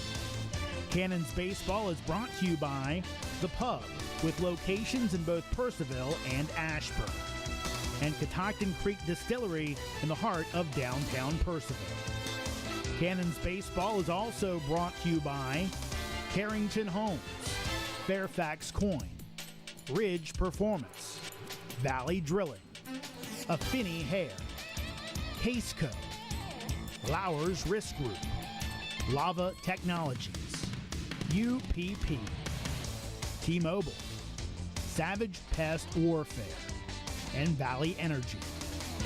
Thanks again to all the fine sponsors of Purcellville Cannons Baseball. And if you'd like to become a sponsor, find out more at purcellvillecannons.com. The Thrills. Here's the 1-0. Slade rocks it out to left field. This one going back. Will it stay in the park? It will not! And the Cannons walk it off! The excitement. He kicks, fires, swinging and a miss, strike three. And you can put socks on that big gold trophy. Of Valley League Baseball. Check out Valley League action all summer long, culminating in the Valley League Championship Series in late July and August. The Valley Baseball League. Check it out today. New pitcher on, it's Charlie Krebs, the 6'2", 215-pound righty out of Marshall from right here in Purcellville, Virginia. Went to Woodgrove High School on the year. Krebs, 2-1 record, 4.80 ERA, 13 games all in relief, 1 save, 15 innings pitched, 23 strikeouts, 10 walks, 12 hits allowed. Krebs has not allowed a run of any kind in his last 5 outings. Before that, in his previous 5 outings, he allowed 1 run. So Krebs, a guy that kind of developed into one of the better late inning arms, and right now Brett Fuller bring him in a little earlier than he would like. Probably not at all, rather, as he still has an 8-run lead, but not chancing that Strasburg can come back. But we've seen this twice tonight where Cannons pitchers with a big lead have kind of lost the plot. Happened with Aiden Adams first back in the 6th, walked 2 batters, 4 pitches each. Then in this inning, Smith, who handled the Strasburg lineup pretty easily in the top of the 8th, came out here. Watby and Kina on 4 pitches, and then Castillo hit him. Here's Gio Mendoza, bottom 3 in the order. Charlie Krebs trying to finish this one off and give the Cannons their 1-0 lead in the best of 3 series. Here's the pitch. That'll miss up and in for a ball.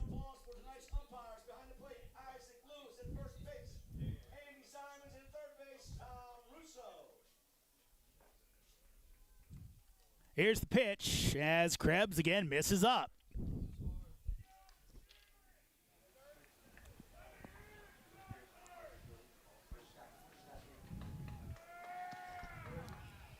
Here comes the 2-0, and Krebs catches the inside corner for a strike. Mendoza thought he had a 3-0 count. Strasburg trying to get their crowd fired up. 2-1. That's rocked out into left center field. That's in the gap. Going to be extra bases and at least 1 run. 1 run is in. 2nd run coming around, and Strasburg cut into the Cannons lead. It's now 11-5 Purcellville on the 2-run double by Gio Mendoza. That's what happens when you give away 2 free walks to start the inning. Something like that's bound to happen. So Mendoza with the 2-run double. Here comes Brooks Henderson. And now another arm up in the bullpen. This is exactly what Brett Fuller didn't want. Here's the pitch. Breaking ball's in there for a strike. I'm sure he was hoping that Cooper Smith would pitch 2 innings and finish this one off with a big cushion. But now that cushion getting a little smaller. Still a 6-run lead. Krebs delivers. That will be fouled back. Count goes to 0-2. The good thing is you just need to get out of this inning. After this, you're done. You don't need anything else. Just this inning. Henderson Third baseman tonight stands in. 0-2 pitch. That is low for a ball. Isaac Lewis behind the plate. On deck, Carson Applegate. 1-2. That is check, swing, and foul. Luckily, a soft check swing. So staying alive is Applegate. All right, now Cannon's trying to finish this one off without using any more arms. That's so important right now. Everyone's pitching is depleted. 1-2. That's going to be hit to shortstop. Played back in a way, throws over in time to get Henderson for out number 1. And that could be the turning point that the Cannons needed in just this inning. Now a double play ends it. Some good pitching can end it. A lot can happen here that could feel a lot better. And I'm really curious about Applegate's last name, about just like the origins of that last name. Just me? Here comes the pitch, as that is in there for a strike. I mean, there was the actress Christina Applegate. It's the only one I've ever heard of before. Yeah, but like I'm saying, like, do you think, you know, there's like people that were stonemasons, their last name Mason, like stuff like that. 1-0. That's hit down to third base under the glove of Jake Slade. And that will be an error on the Cannons' third baseman. And still only one out, 2 men on for Strasburg as things start to get a little tighter here in Purcellville.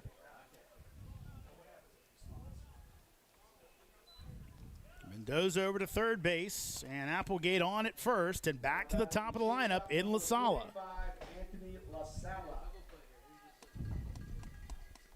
Cannons, I don't think, have much pitching left tonight that wouldn't dip into their reserves for tomorrow as La Sala swings and misses for strike 1.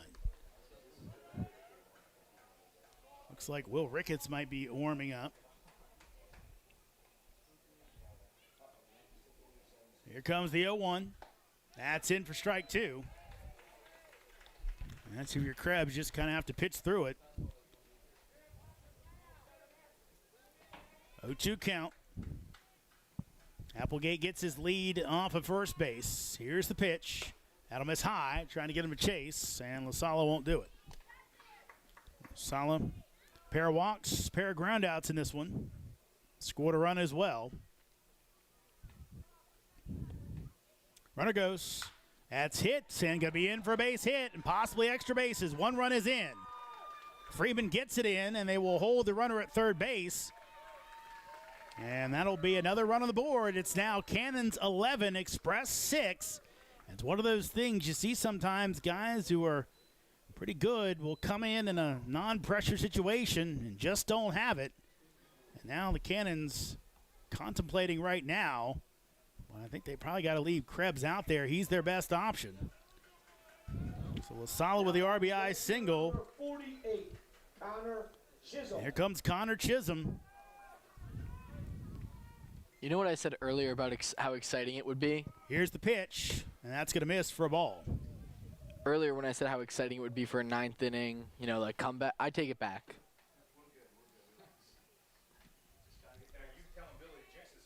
Here comes the 1-0. That is low for ball 2. Remember Chisholm plays Ole Miss, so again, got a lot of talent there. Lefty batter. Got to be careful with him, but of course, you don't want to put him on. Here's the 2-0. That's in for a strike. Chisholm on the campaign. 7 extra base hits, all doubles. 2-1. That's fouled away. Count goes to 2-2.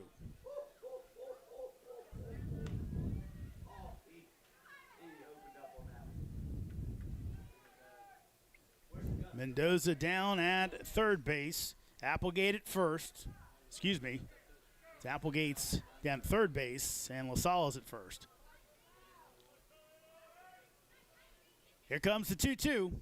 That's going to get to the backstop. Runner coming home. Maybe a chance, but Krebs didn't come home. And scoring easily is Applegate. And now it's an 11-7 ball game. as Strasburg has 4 runs and only 1 out. 3-2 count coming up.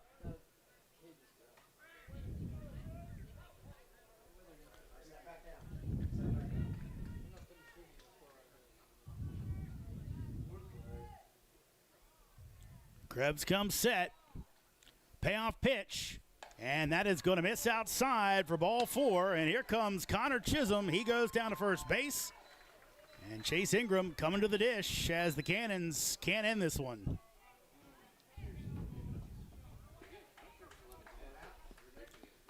Ingram with a double, RBI double and a strikeout, came on for the injured Miles Curley earlier.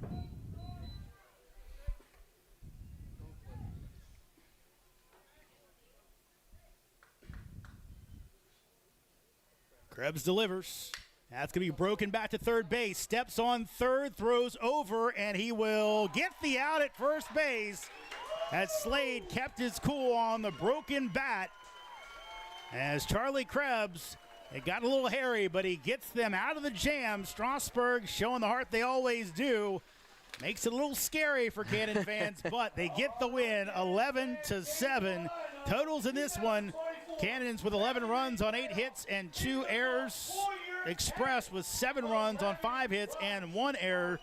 Your winning pitcher tonight, Aiden Adams, as he pitched 5 innings of 1-run ball, then gave up the 2 runs in the 6th inning after the walks. Inherited runners came in off of Hoheisel, but he still gets the win, while the loss goes to the starter Jim Wygo of Strasburg. Made it through just 1 inning, though he also may have been injured.